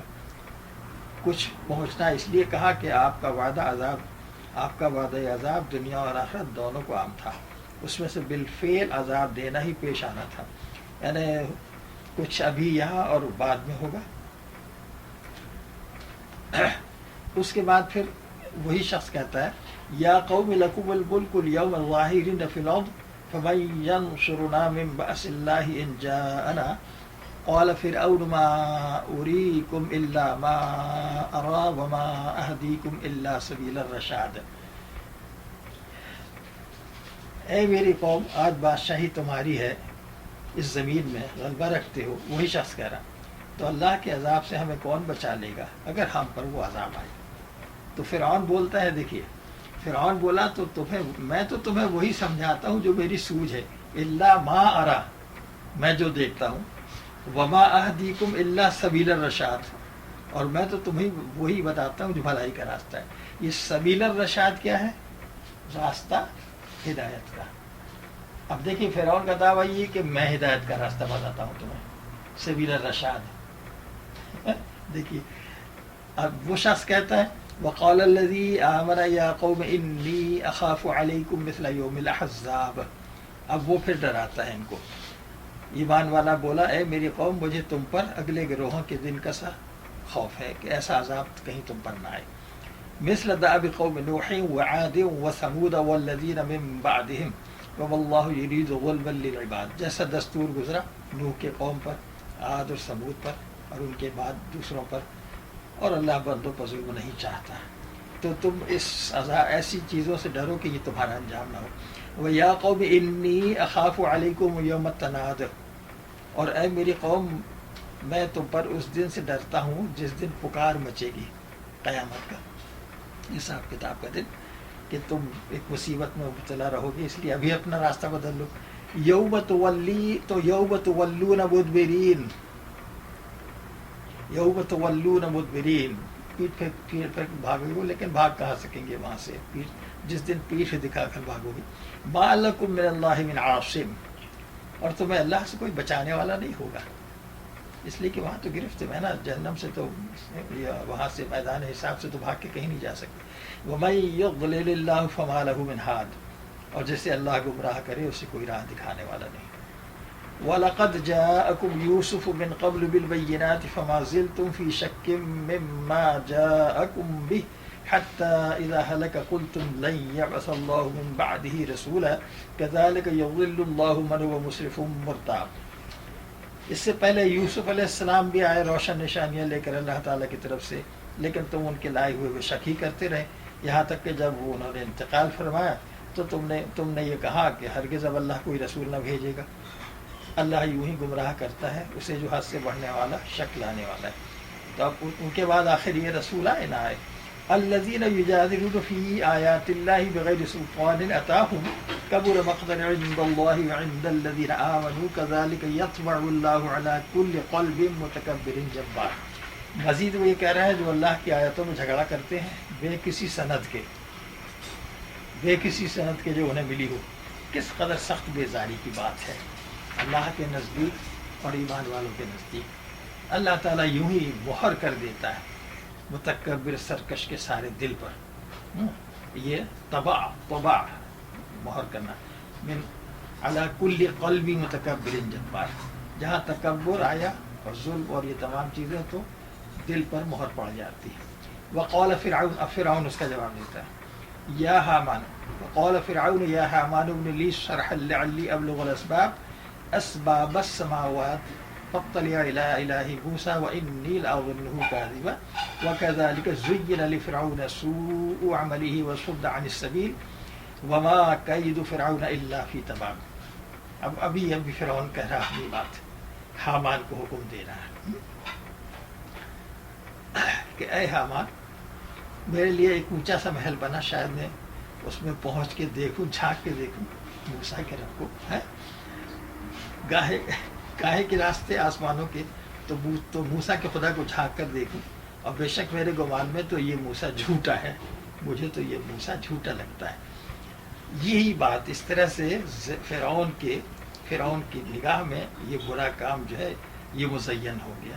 زین لفرعون، کس نے زینت دیا ہے؟ دیکھیے وہ آبجیکٹ یہاں پر نہیں دیا ہے، یہ بڑی خوبی ہے اس میں. زینا اس کے نفس نے کر دیا، اس کے شیطان نے اور نفس نے دونوں مل کے کر دیا، اللہ تعالیٰ کی طرف نہیں کہہ سکتے نا.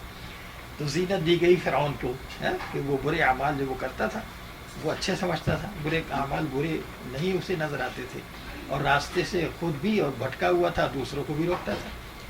وما کید فرعون الا فی تباب، اور فرعون کا قید اور اس کا مکر اور اس کی تدبیر، اس کا انجام کیا ہونا تھا؟ وہی ہلاکت تھی جو ہوئی. اب دیکھیے، اب وہ شخص بولتا ہے جو ایمان لایا تھا اور جو پہلے بھی بولا ہے، وقال الذی آمن یا قوم اتبعون اہدکم سبیل الرشاد. اور وہ ایمان والا بولا، اے میری قوم میرے پیچھے چلو، میری اتباع کرو. اہدکم، میں تمہیں ہدایت کر دوں، سبیل الرشاد، بھلائی کے راستے کی، ہدایت کے راستے کی. اب نبی کے سامنے اور اس کی تقریر، موسیٰ علیہ السلام وہاں موجود ہیں، بجائے یہ کہنے کہ تو موسیٰ علیہ السلام کی پیروی کرو، اسے کہتا ہے وہ، اور اللہ تعالیٰ اس کو یہاں پر بیان کر رہا ہے بڑی اس کو خوبی کے ساتھ، اعتراض نہیں ہے اس میں. یا قوم انما هذه الحیات الدنیا متاع وان الآخرۃ ہی دار القرار من عمل سیئۃ فلا یجزى الا مثلها ومن عمل صالحا من ذکر او انثى وهو مؤمن فاولئک يدخلون الجنة يرزقون فيها بغیر حساب اس طرح سے یہ بہت ہی اچھی. اور دیکھیے آگے چل کے اس نے کہا ہے آیت نمبر 43 میں لا جرم انما تدعوننی الیہ لیس له دعوۃ فی الدنیا ولا فی الآخرہ وان مردنا الی اللہ وان المسرفین هم اصحاب النار.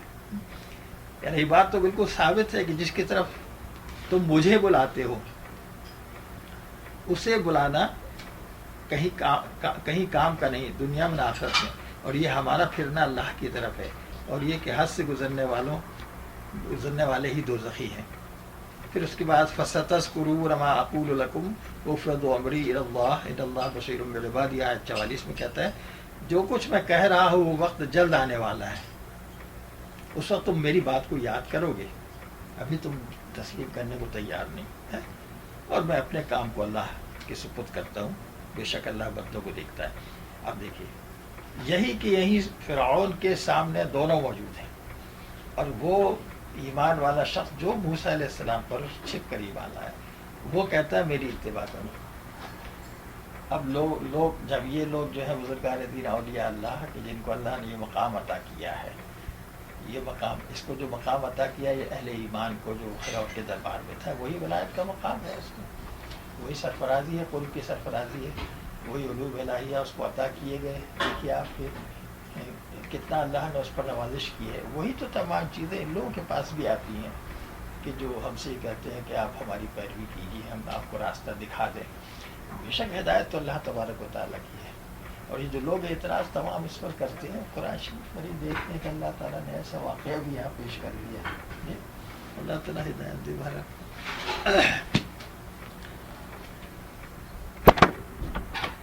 تو بات یہ ہو رہی تھی کہ صفحہ 466 پر جو حضرت شیخ عبد القادر جیلانی رحمۃ اللہ علیہ نے کہا ہے یا قوم اتبعوا آثار القوم. اتبعوا آثار القوم. القوم سے مراد یہ اللہ والے لوگ جن کا ذکر چلا رہا ہے. اتبعوا ان کی اتباع تم ان کی اتباع کرو. تو یہ اتباع اس طرح کے لوگوں کی یہ تو قرآن شریف سے ثابت ہے. اچھا لا یکن ہمکم الاکل والشرب واللبس والنکاح وجمع الدنیا فإن ہمهم العبادۃ وترک العبادۃ اطلبوا بابہ وخیموا ہناک. خیر یہاں خاص چیز جو ہے وہ اس کے باب کو طلب کرو. وہی جو بات پہلے انہوں نے کہی کہ دل جو ہے اس کے دروازے پہ پڑا رہے. اور یہ جو ہمارے سارے قصد اور نیتیں اور سارا عمل اندر کے خیالات بھی وہی ہیں کہ عبادت کو تو ہم ترک کرتے ہیں اور وہ تمام اپنی جو طبعی چیزیں ہیں نفسانی چیزیں ہیں ان کی فکر میں ہے. لباس ہے نکاح ہے یہ ہے وہ ہے سارا. اور حالانکہ عادت کو اگر ترک کریں عادت کو ترک کریں کہ جن باتوں میں ہم پھنسے ہوئے ہیں ان طبعی چیزوں کو طبعی چیزیں اس حد تک لیں جتنا کہ ہمارے لیے شریعت نے اجازت دی ہے. طبعی تقاضے سے نفس کی خواہشات اس حد تک رکھیں. اور عادتاً ابھی ہم جو سب چیزیں کرتے چلے جا رہے ہیں اس کو ترک کر کے ہمیشہ ہر چیز کو غور سے دیکھ کر فیصلہ کریں کہ حکم کیا ہے. اسی لیے کہا گیا کہ العبادت ترک العادت. عبادت یہ ہے کہ عادت کو ترک کیا جائے. تو عادتاً تو ہم وہی طبیعت کی پیروی اور نفس کی خواہش کی اس سب میں لگے ہوئے ہیں. تو اس کو چھوڑ کر کے ان احکام کو لینا اور اس کے تابع کرنا اس تمام چیز کو. تو یہ بات بہت ضروری ہے. اللہ تعالیٰ یہ نصیب کرے ہمیں.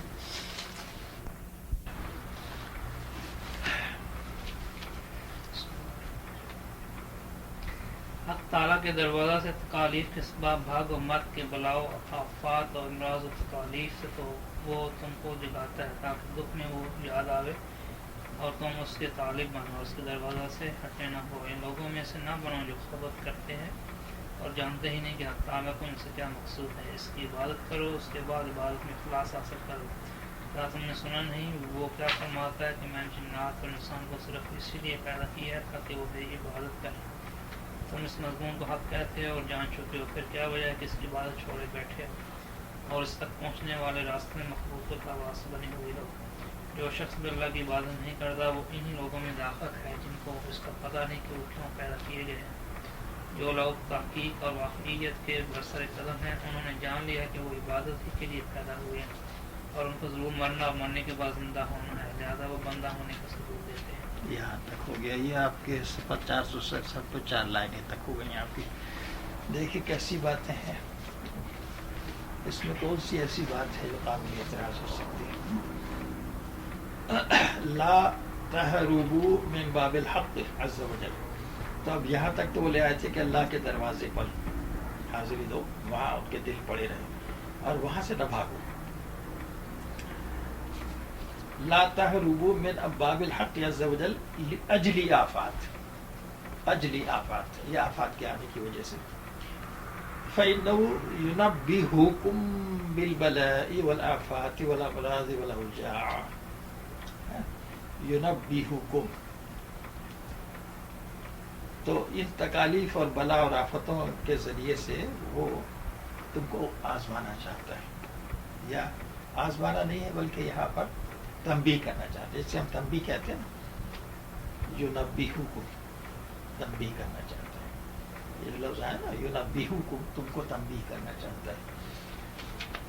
لا تہربوا من باب الحق عز وجل لأجل آفات فإنه ينبهكم بالبلاء والآفات والأمراض والأوجاع۔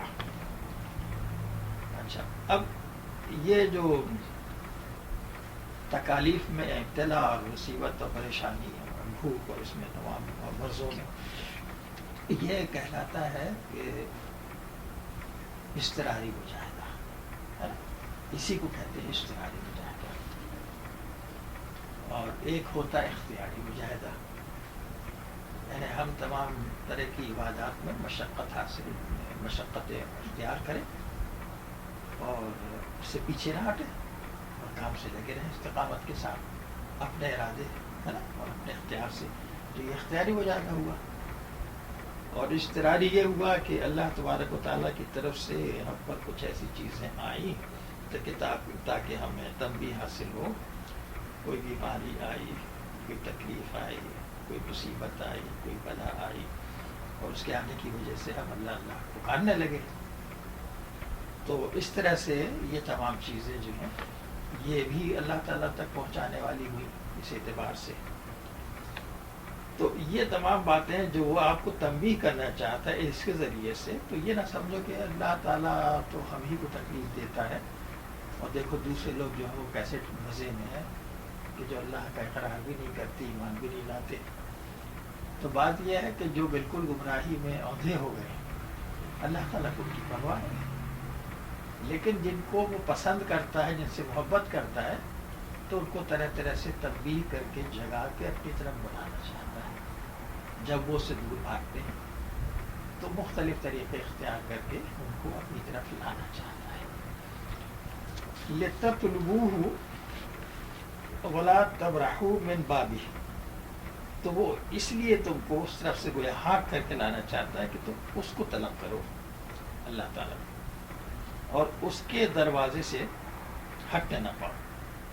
لا تبرحوا من بابه لا تكونوا من الذين يتخبطون ولا يدرون ما يريد الحق عز وجل منهم، ما يريد الحق عز وجل منهم، یعنی ان لوگوں میں سے نہ بنو جو خبط کرتے ہیں، یعنی اپنی ظن اور گمان پر چلتے ہیں، اپنے بارے میں کبھی اگر انہیں بتایا جائے کہ اللہ نے فلاں کام آپ کو عبادت کے لیے اپنے لیے پیدا کیا، تو ان کے اپنے ظن و گمان ہے کہ نہیں یہ ہم تو کھانے اور کمانے کے لیے اور مزے اڑانے کے لیے ہے، یہ سب تو فضول باتیں ہیں، ان کی طرح تم نہ بنو بلکہ اللہ کو طلب کرو۔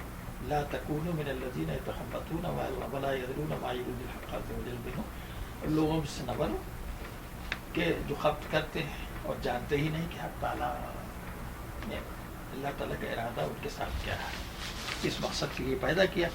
اعبدوہ، اعبدوہ، اس کی عبادت کرو، اخلصوا فی عبادتی، یہ بہت ضروری ہے۔ آج کل ہم لوگ جو ہے عام طور پر عادتاً عبادت کرتے ہیں، اخلاص کے ساتھ، توجہ کے ساتھ، اور تمام ارکان کا لحاظ رکھ کے فرائض واجبات سنن مستحبات کا اگر عبادت کی جائے تو اس کے نتیجے میں خوشی و حضور یقیناً پیدا ہوتا ہے، اور وہ اخلاص ہے۔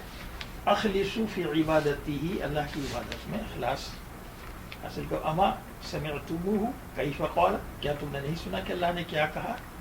وما خلقت الجن والانس الا لیعبدون، قرآن شریف کیا ہے کہ اللہ نے نہیں پیدا کیا جن اور انسان کو مگر یہ کہ اس کی عبادت کریں۔ حضرت علی رضی اللہ تعالیٰ عنہ نے کہا کہ اللہ لیعبدون کے معنی اللہ لیعرفون، اس کی معرفت حاصل کریں۔ بہرحال عبادت ہی کے ذریعے سے معرفت حاصل ہوگی۔ قد تحققتم ھذا وعلمتموہ،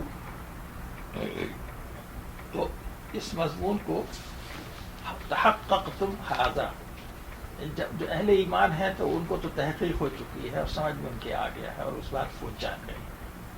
اب جب ہم ایمان لے آئے اور اس کو تسلیم کر لیا، ہمارا ایمان ہے کہ ہاں یہ مقصد اللہ تعالیٰ کا ہے، تو کہتے ہیں فَلِمَ تَتْرُكُونَ عِبَادَتَهُ، پھر تم کیوں اس کی عبادت کو چھوڑتے ہو؟ اگر یہ بات حاضر رہے تو ہمت نہ ہو عبادت کو چھوڑنے کی۔ فَلِمَ تَتْرُكُونَ عِبَادَتَهُ، یعنی غفلت، اس بات سے غفلت ہو جاتی ہے نا کہ مقصد ہماری زندگی کا کیا ہے، تبھی تو عبادت چھوڑتا ہے انسان۔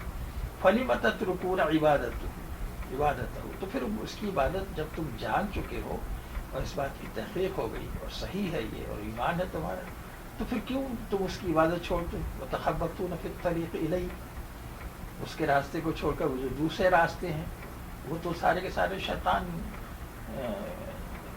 ان تمام راستوں پر تو شیطان ہے، وہ تو سیدھے جہنم کو جاتے ہیں۔ كُلُّ مَن لَا يَعْبُدُ اللَّهَ عَزَّ وَجَلَّ فَهُوَ مِنَ الَّذِينَ لَا يَدْرُونَ لِمَا خُلِقُوا۔ ہاں اگر دیکھا جائے تو جب یہ لوگ عبادت جو نہیں کرتے ہیں تو ظاہر ہے کہ ان کا اس پر ایمان نہیں ہے، انہیں یہ بات پتہ نہیں ہے اور اس بات سے وہ غافل ہیں کہ کس مقصد کے لیے اللہ نے پیدا کیا۔ الذین هم علی قدم التحقیق والحقیقت قد علموا انہم خلقوا لعبادہ، لیکن جو لوگ اس حقیقت کو سمجھ چکے ہیں، جو لوگ اس کو جان چکے ہیں کہ ان کو اس اللہ تعالیٰ نے صرف اپنی عبادت کے لیے پیدا کیا، وَإِنَّهُمْ يَمُوتُونَ ثُمَّ يُحْيَوْنَ، اور یہ کہ آخرت پر ان کا ایمان ہے کہ وہ مریں گے، موت انہیں آئے گی، پھر اس کے بعد اللہ تبارک و تعالیٰ قیامت میں زندہ کرے گا۔ وَهُمْ يُحَقِّقُونَ الْعُبُودِيَّةَ، تو وہ حق عبودیت ادا کرتے ہیں اس ایمان کی وجہ سے۔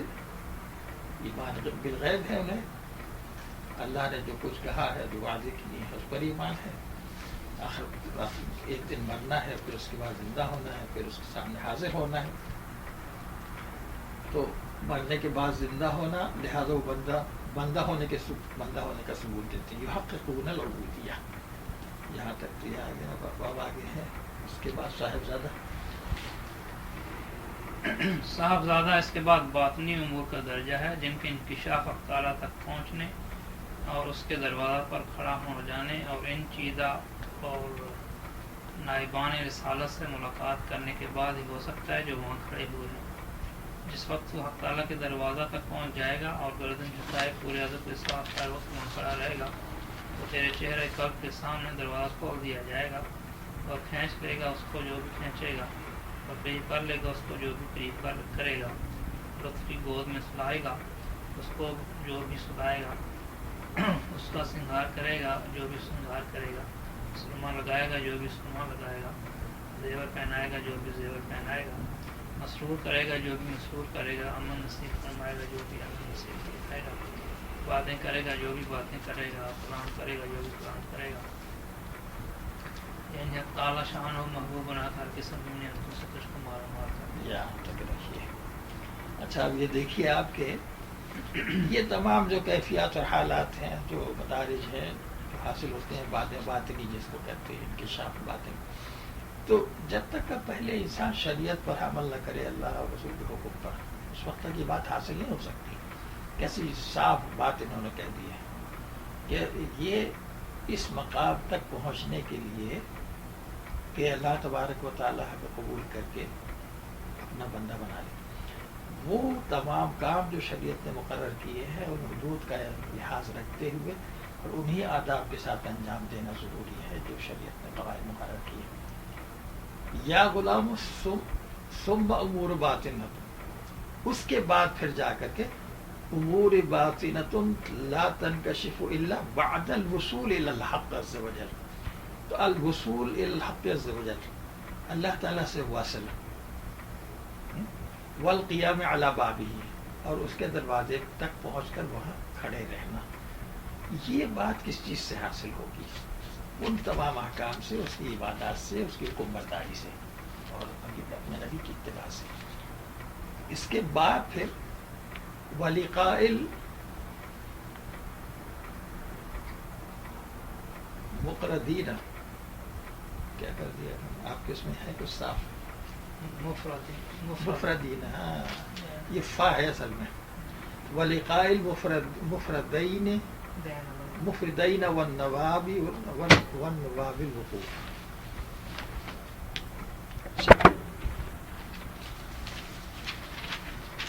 ولقاء المفردین والنواب الوقوف ہونا کا.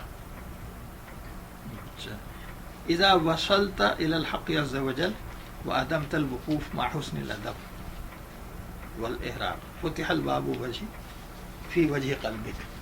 اب دیکھیے دل میں ایک دروازہ کھل جاتا ہے، دل کے چہرے پر ایک دروازہ کھل جاتا ہے. کب؟ جب ہم نے اس کی عبادت کی اور اس طرح سے کی، اخلاص کے ساتھ کی، اور اس کے دروازے تک پہنچ گئے تو اللہ تبارک و تعالیٰ اور حسن ادب بھی رکھا، اور یہ کام جو ہے دوام یعنی ہمیشہ جاری رکھا. اس کی بندگی، شریعت کے تمام احکام کی پابندی وغیرہ، یہ ساری چیزیں نہیں. تو اب اس کے دروازے پر حسن ادب کے ساتھ ہیں، اور ہر وقت وہاں کھڑے ہیں، ہر وقت وہاں کھڑے ہیں. یعنی قلب کی ایک ایسی کیفیت ہوتی ہے گویا وہ اس کے در پر پڑا ہوا ہے ہمیشہ. فتح الباب فی وجہ قلبک، اس وقت اس کے قلب کے چہرے پر ایک دروازہ کھول دیا جائے گا، کھول دیا جاتا ہے. وَجَذَبَهُ مَنْ جَذَبَهُ، وَجَذَبَهُ مَنْ جَذَبَهُ. اب اس میں سے ایسا ہوتا ہے کہ بعض لوگ جو ہیں ان کو اللہ تعالیٰ ایک ایسا جذب طاری کرتا ہے کہ اس جذب کی حالت میں وہ اس کے دروازے پر ہی بیٹھ کے رہ جاتے ہیں. ہلاک ہو گئے، جو کہتے ہیں نفس ہلاک ہو گیا اور وہ وہیں بیٹھ کے رہ گئے. وَقَرَّبَهُ مَنْ قَرَّبَهُ، اور جس کو چاہتا ہے ان میں سے قرب عطا فرماتا ہے. اور پھر یہ مختلف الفاظ جنہوں نے استعمال کیے ہیں کہ اس کی کیسا اکرام کرتا ہے اللہ تبارک و تعالیٰ، اور کیسا اس کو سرور نصیب ہوتا ہے اس کی صحبت میں. باقی ان میں سے پھر یہ ہوتا ہے کہ اصل میں یہی وہ لوگ ہیں جو ذاکرین کہلائیں گے، اور یہی وہ لوگ ہیں جو مخلصین کہلائیں گے، ہے نا، مخلص بندے. تو اب ان پر اللہ تعالیٰ کے ہر طرح کے انعامات ہوں گے. ہمیشہ اللہ تعالیٰ کے سامنے گویا کہ یہ حاضر ہے، اور ان پر ہر طرح کے انعامات اور لطف الطاف اور رحمتوں کا نزول ہو رہا ہے، اس کی تجلیات کا نزول بھی ہوتا ہے، یہ سب کچھ ہوتا ہے. اب خاص بات یہاں جو نوٹ کرنے کی ہے وہ کیا ہے؟ وہ عدم الوقوف مع حسن الادب. یہ جو اکثر ایسا ہوتا ہے کہ بس تھوڑے دن عبادت کرنے کے بعد دل چارج ہو جاتا ہے، کہتے نہیں، دائمی طور پر وہاں تم اللہ کے دربار میں حاضر رہو، کھڑے رہو. اور حسن ادب بھی، حسن ادب کا خیال، یعنی جو اصول اور قواعد شریعت نے مقرر کیے ہیں ان کا لحاظ رکھ کر،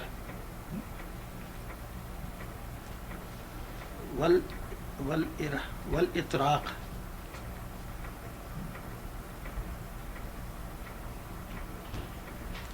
مع حسن الادب،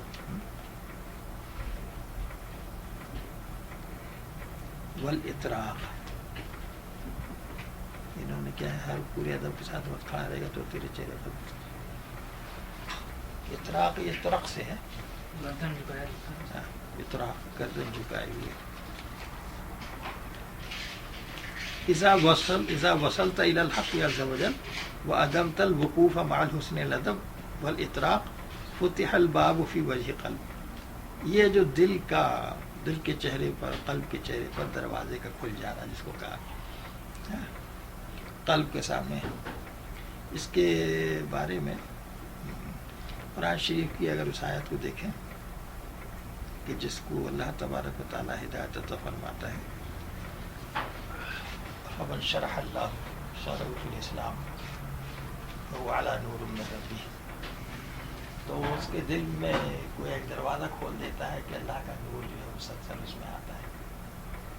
تو جب وہ نور الہی کی مسلسل آمد ہے تو اس کا ایمان اور اعتقاد اور عمل، وہ تمام چیزیں با اخلاص، حسن ادب، یہ ساری چیزیں، پھر نیت اور ارادے کے ساتھ تمام کام کو ان کے آداب کے ساتھ انجام دینا، یہ ساری چیزیں اس کو نصیب ہوں گی. اسی سلسلے میں حضرت سید توکل شاہ صاحب رحمۃ اللہ علیہ نے بھی مولانا محبوب عالم کے سوال کے جواب میں یہ کہا تھا کہ جس وقت یہ بات حاصل ہو جاتی ہے تو دل میں ایک کیوڑیا اللہ تعالیٰ کھول دیتا ہے اور اس میں نور ربی جو ہے دھما دھم آنا شروع ہوتا ہے. تو یہ آداب، حسن ادب، شریعت کا لحاظ، پھر عبادات میں جد و جہد، تمام تر ان کیفیات کا مقابلہ کرتے ہوئے کہ جو مشکلات پیش آتی ہیں، بیماری ہے تو اور پریشانیاں ہیں اور تمام چیزیں ہیں، ان تمام کو کسی نہ کسی طرح سے اللہ تعالیٰ ہی کے حکم کے مطابق ان پر قابو پانا، صبر کرنا اور اپنے کام میں لگے رہنا، کام سے نہ ہٹنا. تو یہ اضطراری مجاہدے کے ذریعے سے بھی وہاں جا کے کھڑا ہوتا ہے. پھر وہ اللہ تعالیٰ کا جب اسے قرب نصیب ہوا، اس کے دروازے پہ اس کا دل ہے، تو دل کے اندر پھر اللہ تعالیٰ ایک دروازہ کھول دیتا ہے جس سے کہ نور ربی آ گیا. تو اب جب نور ربی اس قلب میں آ گیا تو پھر کیا ہوتا ہے کہ اب عمل اور اخلاص کے ساتھ جو عمل کرنا پہلے تھوڑا زیادہ مشقت سے ہوا کرتا تھا، اب اس میں ایک سہولت ہو جاتی ہے. دوسری ایک بات یہ بھی پیدا ہو جاتی ہے کہ پہلے کچھ ناگواری ایسی محسوس ہوتی تھی ابتدا میں، لیکن اب جب یہ کیفیات پیدا ہوئی ہیں تو اس ناگواری کی کے بجائے ایک لذت، ایک کشش محسوس کرتا ہے اور اس میں ڈوب کر کے وہ اس کام کو انجام دیتا ہے پورے آداب کے ساتھ. تو برضا اور رغبت وہ کام انجام پاتے ہیں، تمام عباداتی کاروبار یا اور بھی جو اس کے ذمہ حقوق ہیں، حقوق اللہ اور حقوق العباد تمام کے تمام. تو ایک برضا اور رغبت، اور اس سے پہلے والی جو کیفیت ہے کہ جد و جہد انجام دینا، وہ جو طریقہ ہے وہ تو ہمیشہ کے لیے ہے. پھر اگر کسی پر اللہ مہربان ہو جائے اور اس کے لیے ایسی سہولتیں پیدا ہو جائیں کہ اب گویا اس کے بس کی یہ بات نہ رہے کہ وہ کوئی کام اللہ کی مرضی کے خلاف کر سکے، اور جو بھی عمل اس سے صادر ہو وہ عین اللہ کی مرضی کے مطابق صادر ہو، تو یہ تو اس مقام پر جا کے ہوگا. تو اب سوال یہ کہ کیا اس کی ہمیں خواہش کرنا چاہیے، کیا اسی مقصد کے لیے کام کرنا چاہیے؟ تو یہ بھی یہ لوگوں نے آگاہ کر دیا کہ نہیں، تم تو اپنا جو مقصد ہے، مطلع نظر، وہ رکھو خالص ذات باری تبارک و تعالیٰ، اس کو پیش نظر رکھو، اس کی رضا، یہاں تک کہ اس کے قرب کا ارادہ بھی نہ کرو. تو اس رضا تک پہنچنے کے لیے جو عمل اخلاص کے ساتھ تم کرو گے وہ اللہ قبول کرے گا، اور وہ بات تمہیں حاصل ہوگی اور اللہ تعالیٰ تمہیں ملے گا. جب ذات باری تبارک و تعالیٰ ملا اور اس سے وصل ہوا تو وہ جو انعامات ہیں، اس کے دربار کی جو کیفیات ہیں، وہ تو تمام آ کے رہیں گی. تو وہ سیکنڈری چیزیں ہیں، اصل چیز تو ذات باری تبارک و تعالیٰ کو پانا ہے. تو اللہ تعالیٰ ہمیں نصیب کر رہے ہیں.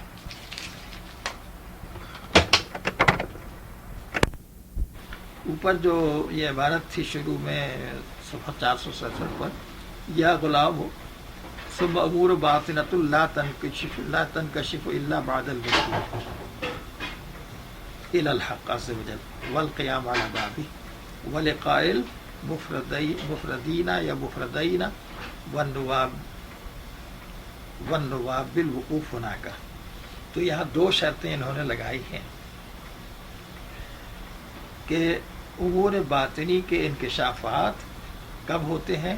سب سے پہلی بات وصول الی الحق کے بعد. امور باطنی کے انکشافات نہیں ہوتے مگر وصول حق کے بعد، حق عز و جل سے وصل ہو، اس کے بعد امور باطنہ منکشف ہوتے ہیں. اور وصل حق کے ساتھ پھر یہ بھی ہے والقیام علی بابہ، یعنی اس کو استقامت بھی حاصل ہو کہ اس کے دروازے پہ کھڑا ہے. تو دو شرطیں تو یہ ہو گئی. اور تیسری بات جو ہے ضروری وہ یہ ہے کہ وَلِقَاءِ الْمُفْرَدَيْنَ وَالنُّوَابِ الْوُقُوفُ هُنَاكَ، ہے نا. اس سے پہلے جو لوگ پہنچے ہوئے ہیں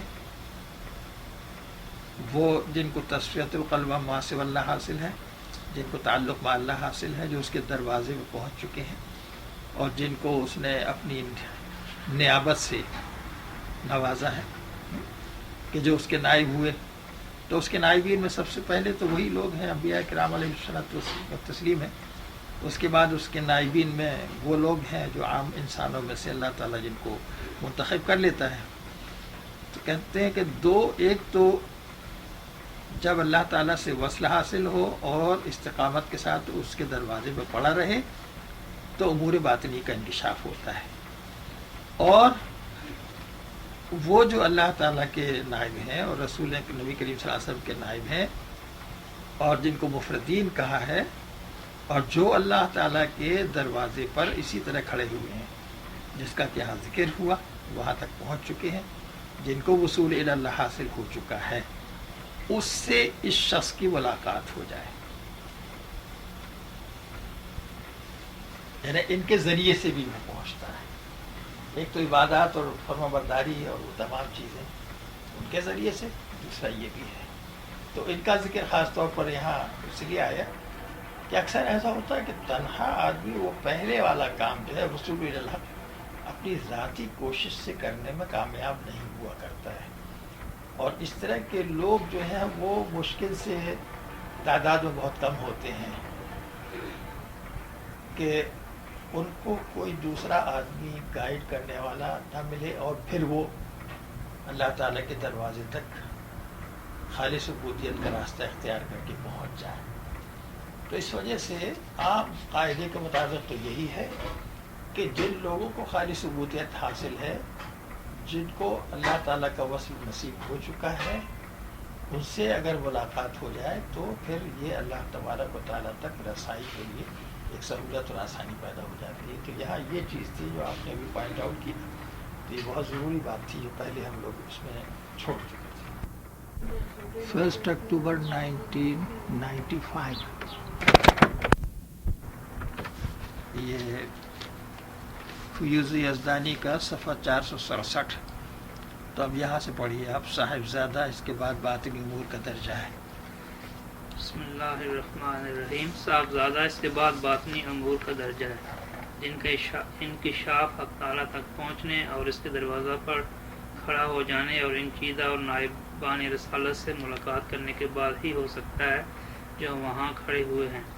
جس وقت تو حق تعالیٰ کے دروازہ تک پہنچ جائے گا اور گردن جھکائے پورے ادب کے ساتھ ہر وقت وہاں کھڑا رہے گا تو تیرے چہرے قلب کے سامنے دروازہ کھول دیا جائے گا اور کھینچ لے گا اس کو جو بھی کھینچے گا، اور قریب کر لے گا اس کو جو بھی قریب کرے گا. لطف کی گود میں سلائے گا اس کو جو بھی سلائے گا. دلہن بنانے کو اس کا سنگار کرے گا جو بھی سنگار کرے گا. سرما لگائے گا جو بھی سرما لگائے گا. زیور پہنائے گا جو بھی زیور پہنائے گا. مسرور کرے گا جو بھی مسرور کرے گا. امن نصیب فرمائے گا جو بھی امن نصیب فرمائے گا. باتیں کرے گا جو بھی باتیں کرے گا، اور کلام کرے گا جو بھی کلام کرے گا. یعنی حق تعالیٰ شان محبوب بنا کر ہر قسم کی نعمتوں سے تجھ کو مال مال کر دے گا. یہاں تک تو یہ ہو گیا. اور یہ بات تو صاف ستھری انہوں نے کہی ہوئی ہے نا، کہ باطنی امور یہ پیش آتے ہیں، اللہ تعالیٰ کی نعمتوں سے وہ نوازتا ہے نا، جب وہ محبوب بنا لیتا ہے اللہ تبارک و تعالیٰ. لیکن وہ محبوبیت کا جو درجہ آتا ہے سب سے پہلے تو خالص عبودیت، اس کے بعد پھر آتا ہے. اچھا صاحب آگے چلیے.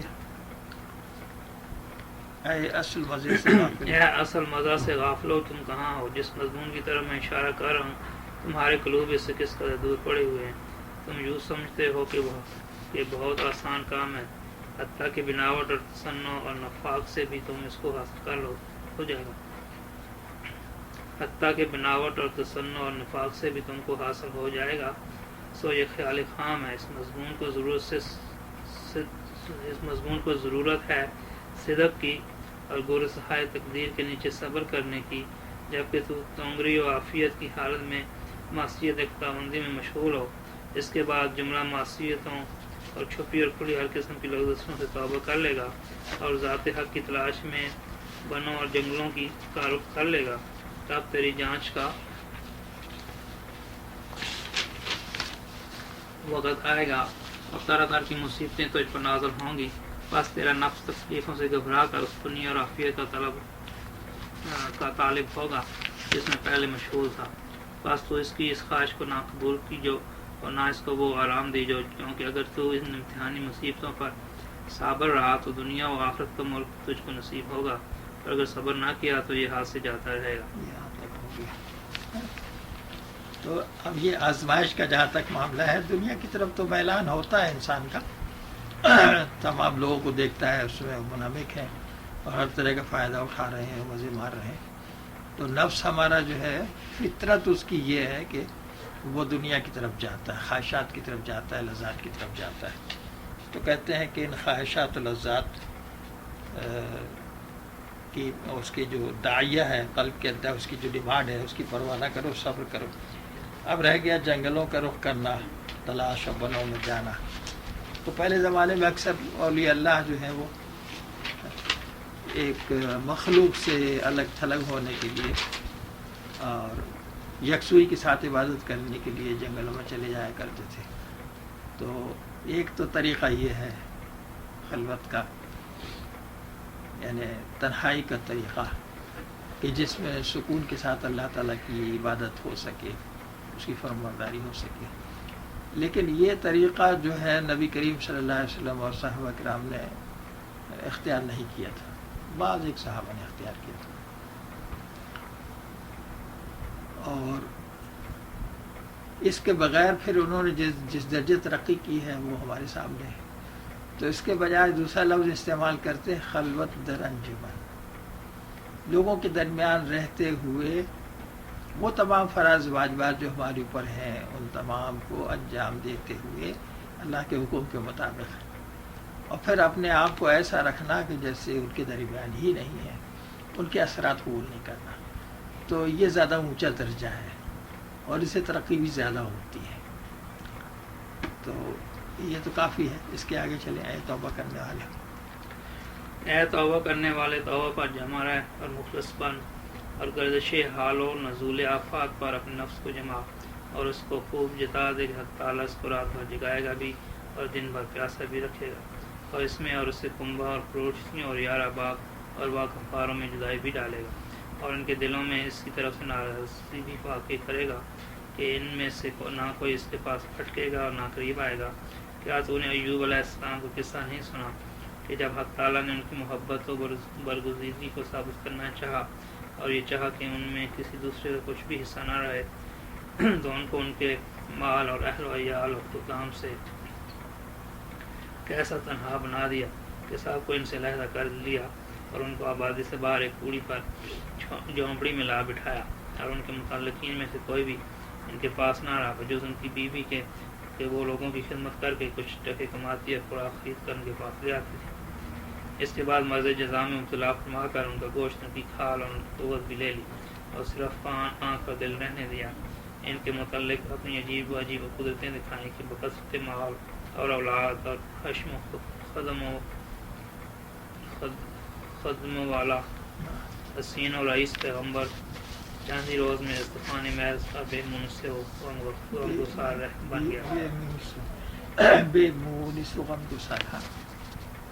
بعید ہما وہ حق تعالیٰ کو اپنی زبان سے یاد کرتے اور اپنے قلب سے اس کے ساتھ مناجات فرماتے اور اپنی آنکھ سے اس کی قدرت کے کرشموں کا نظارہ کرتے تھے، حالانکہ آپ کی روح آپ کے بدن کے اندر تڑپا کرتی اور فرشتے آپ پر ترس کھاتے اور دعائیں مانگا کرتے اور آپ کی زیارت کو آتے تھے۔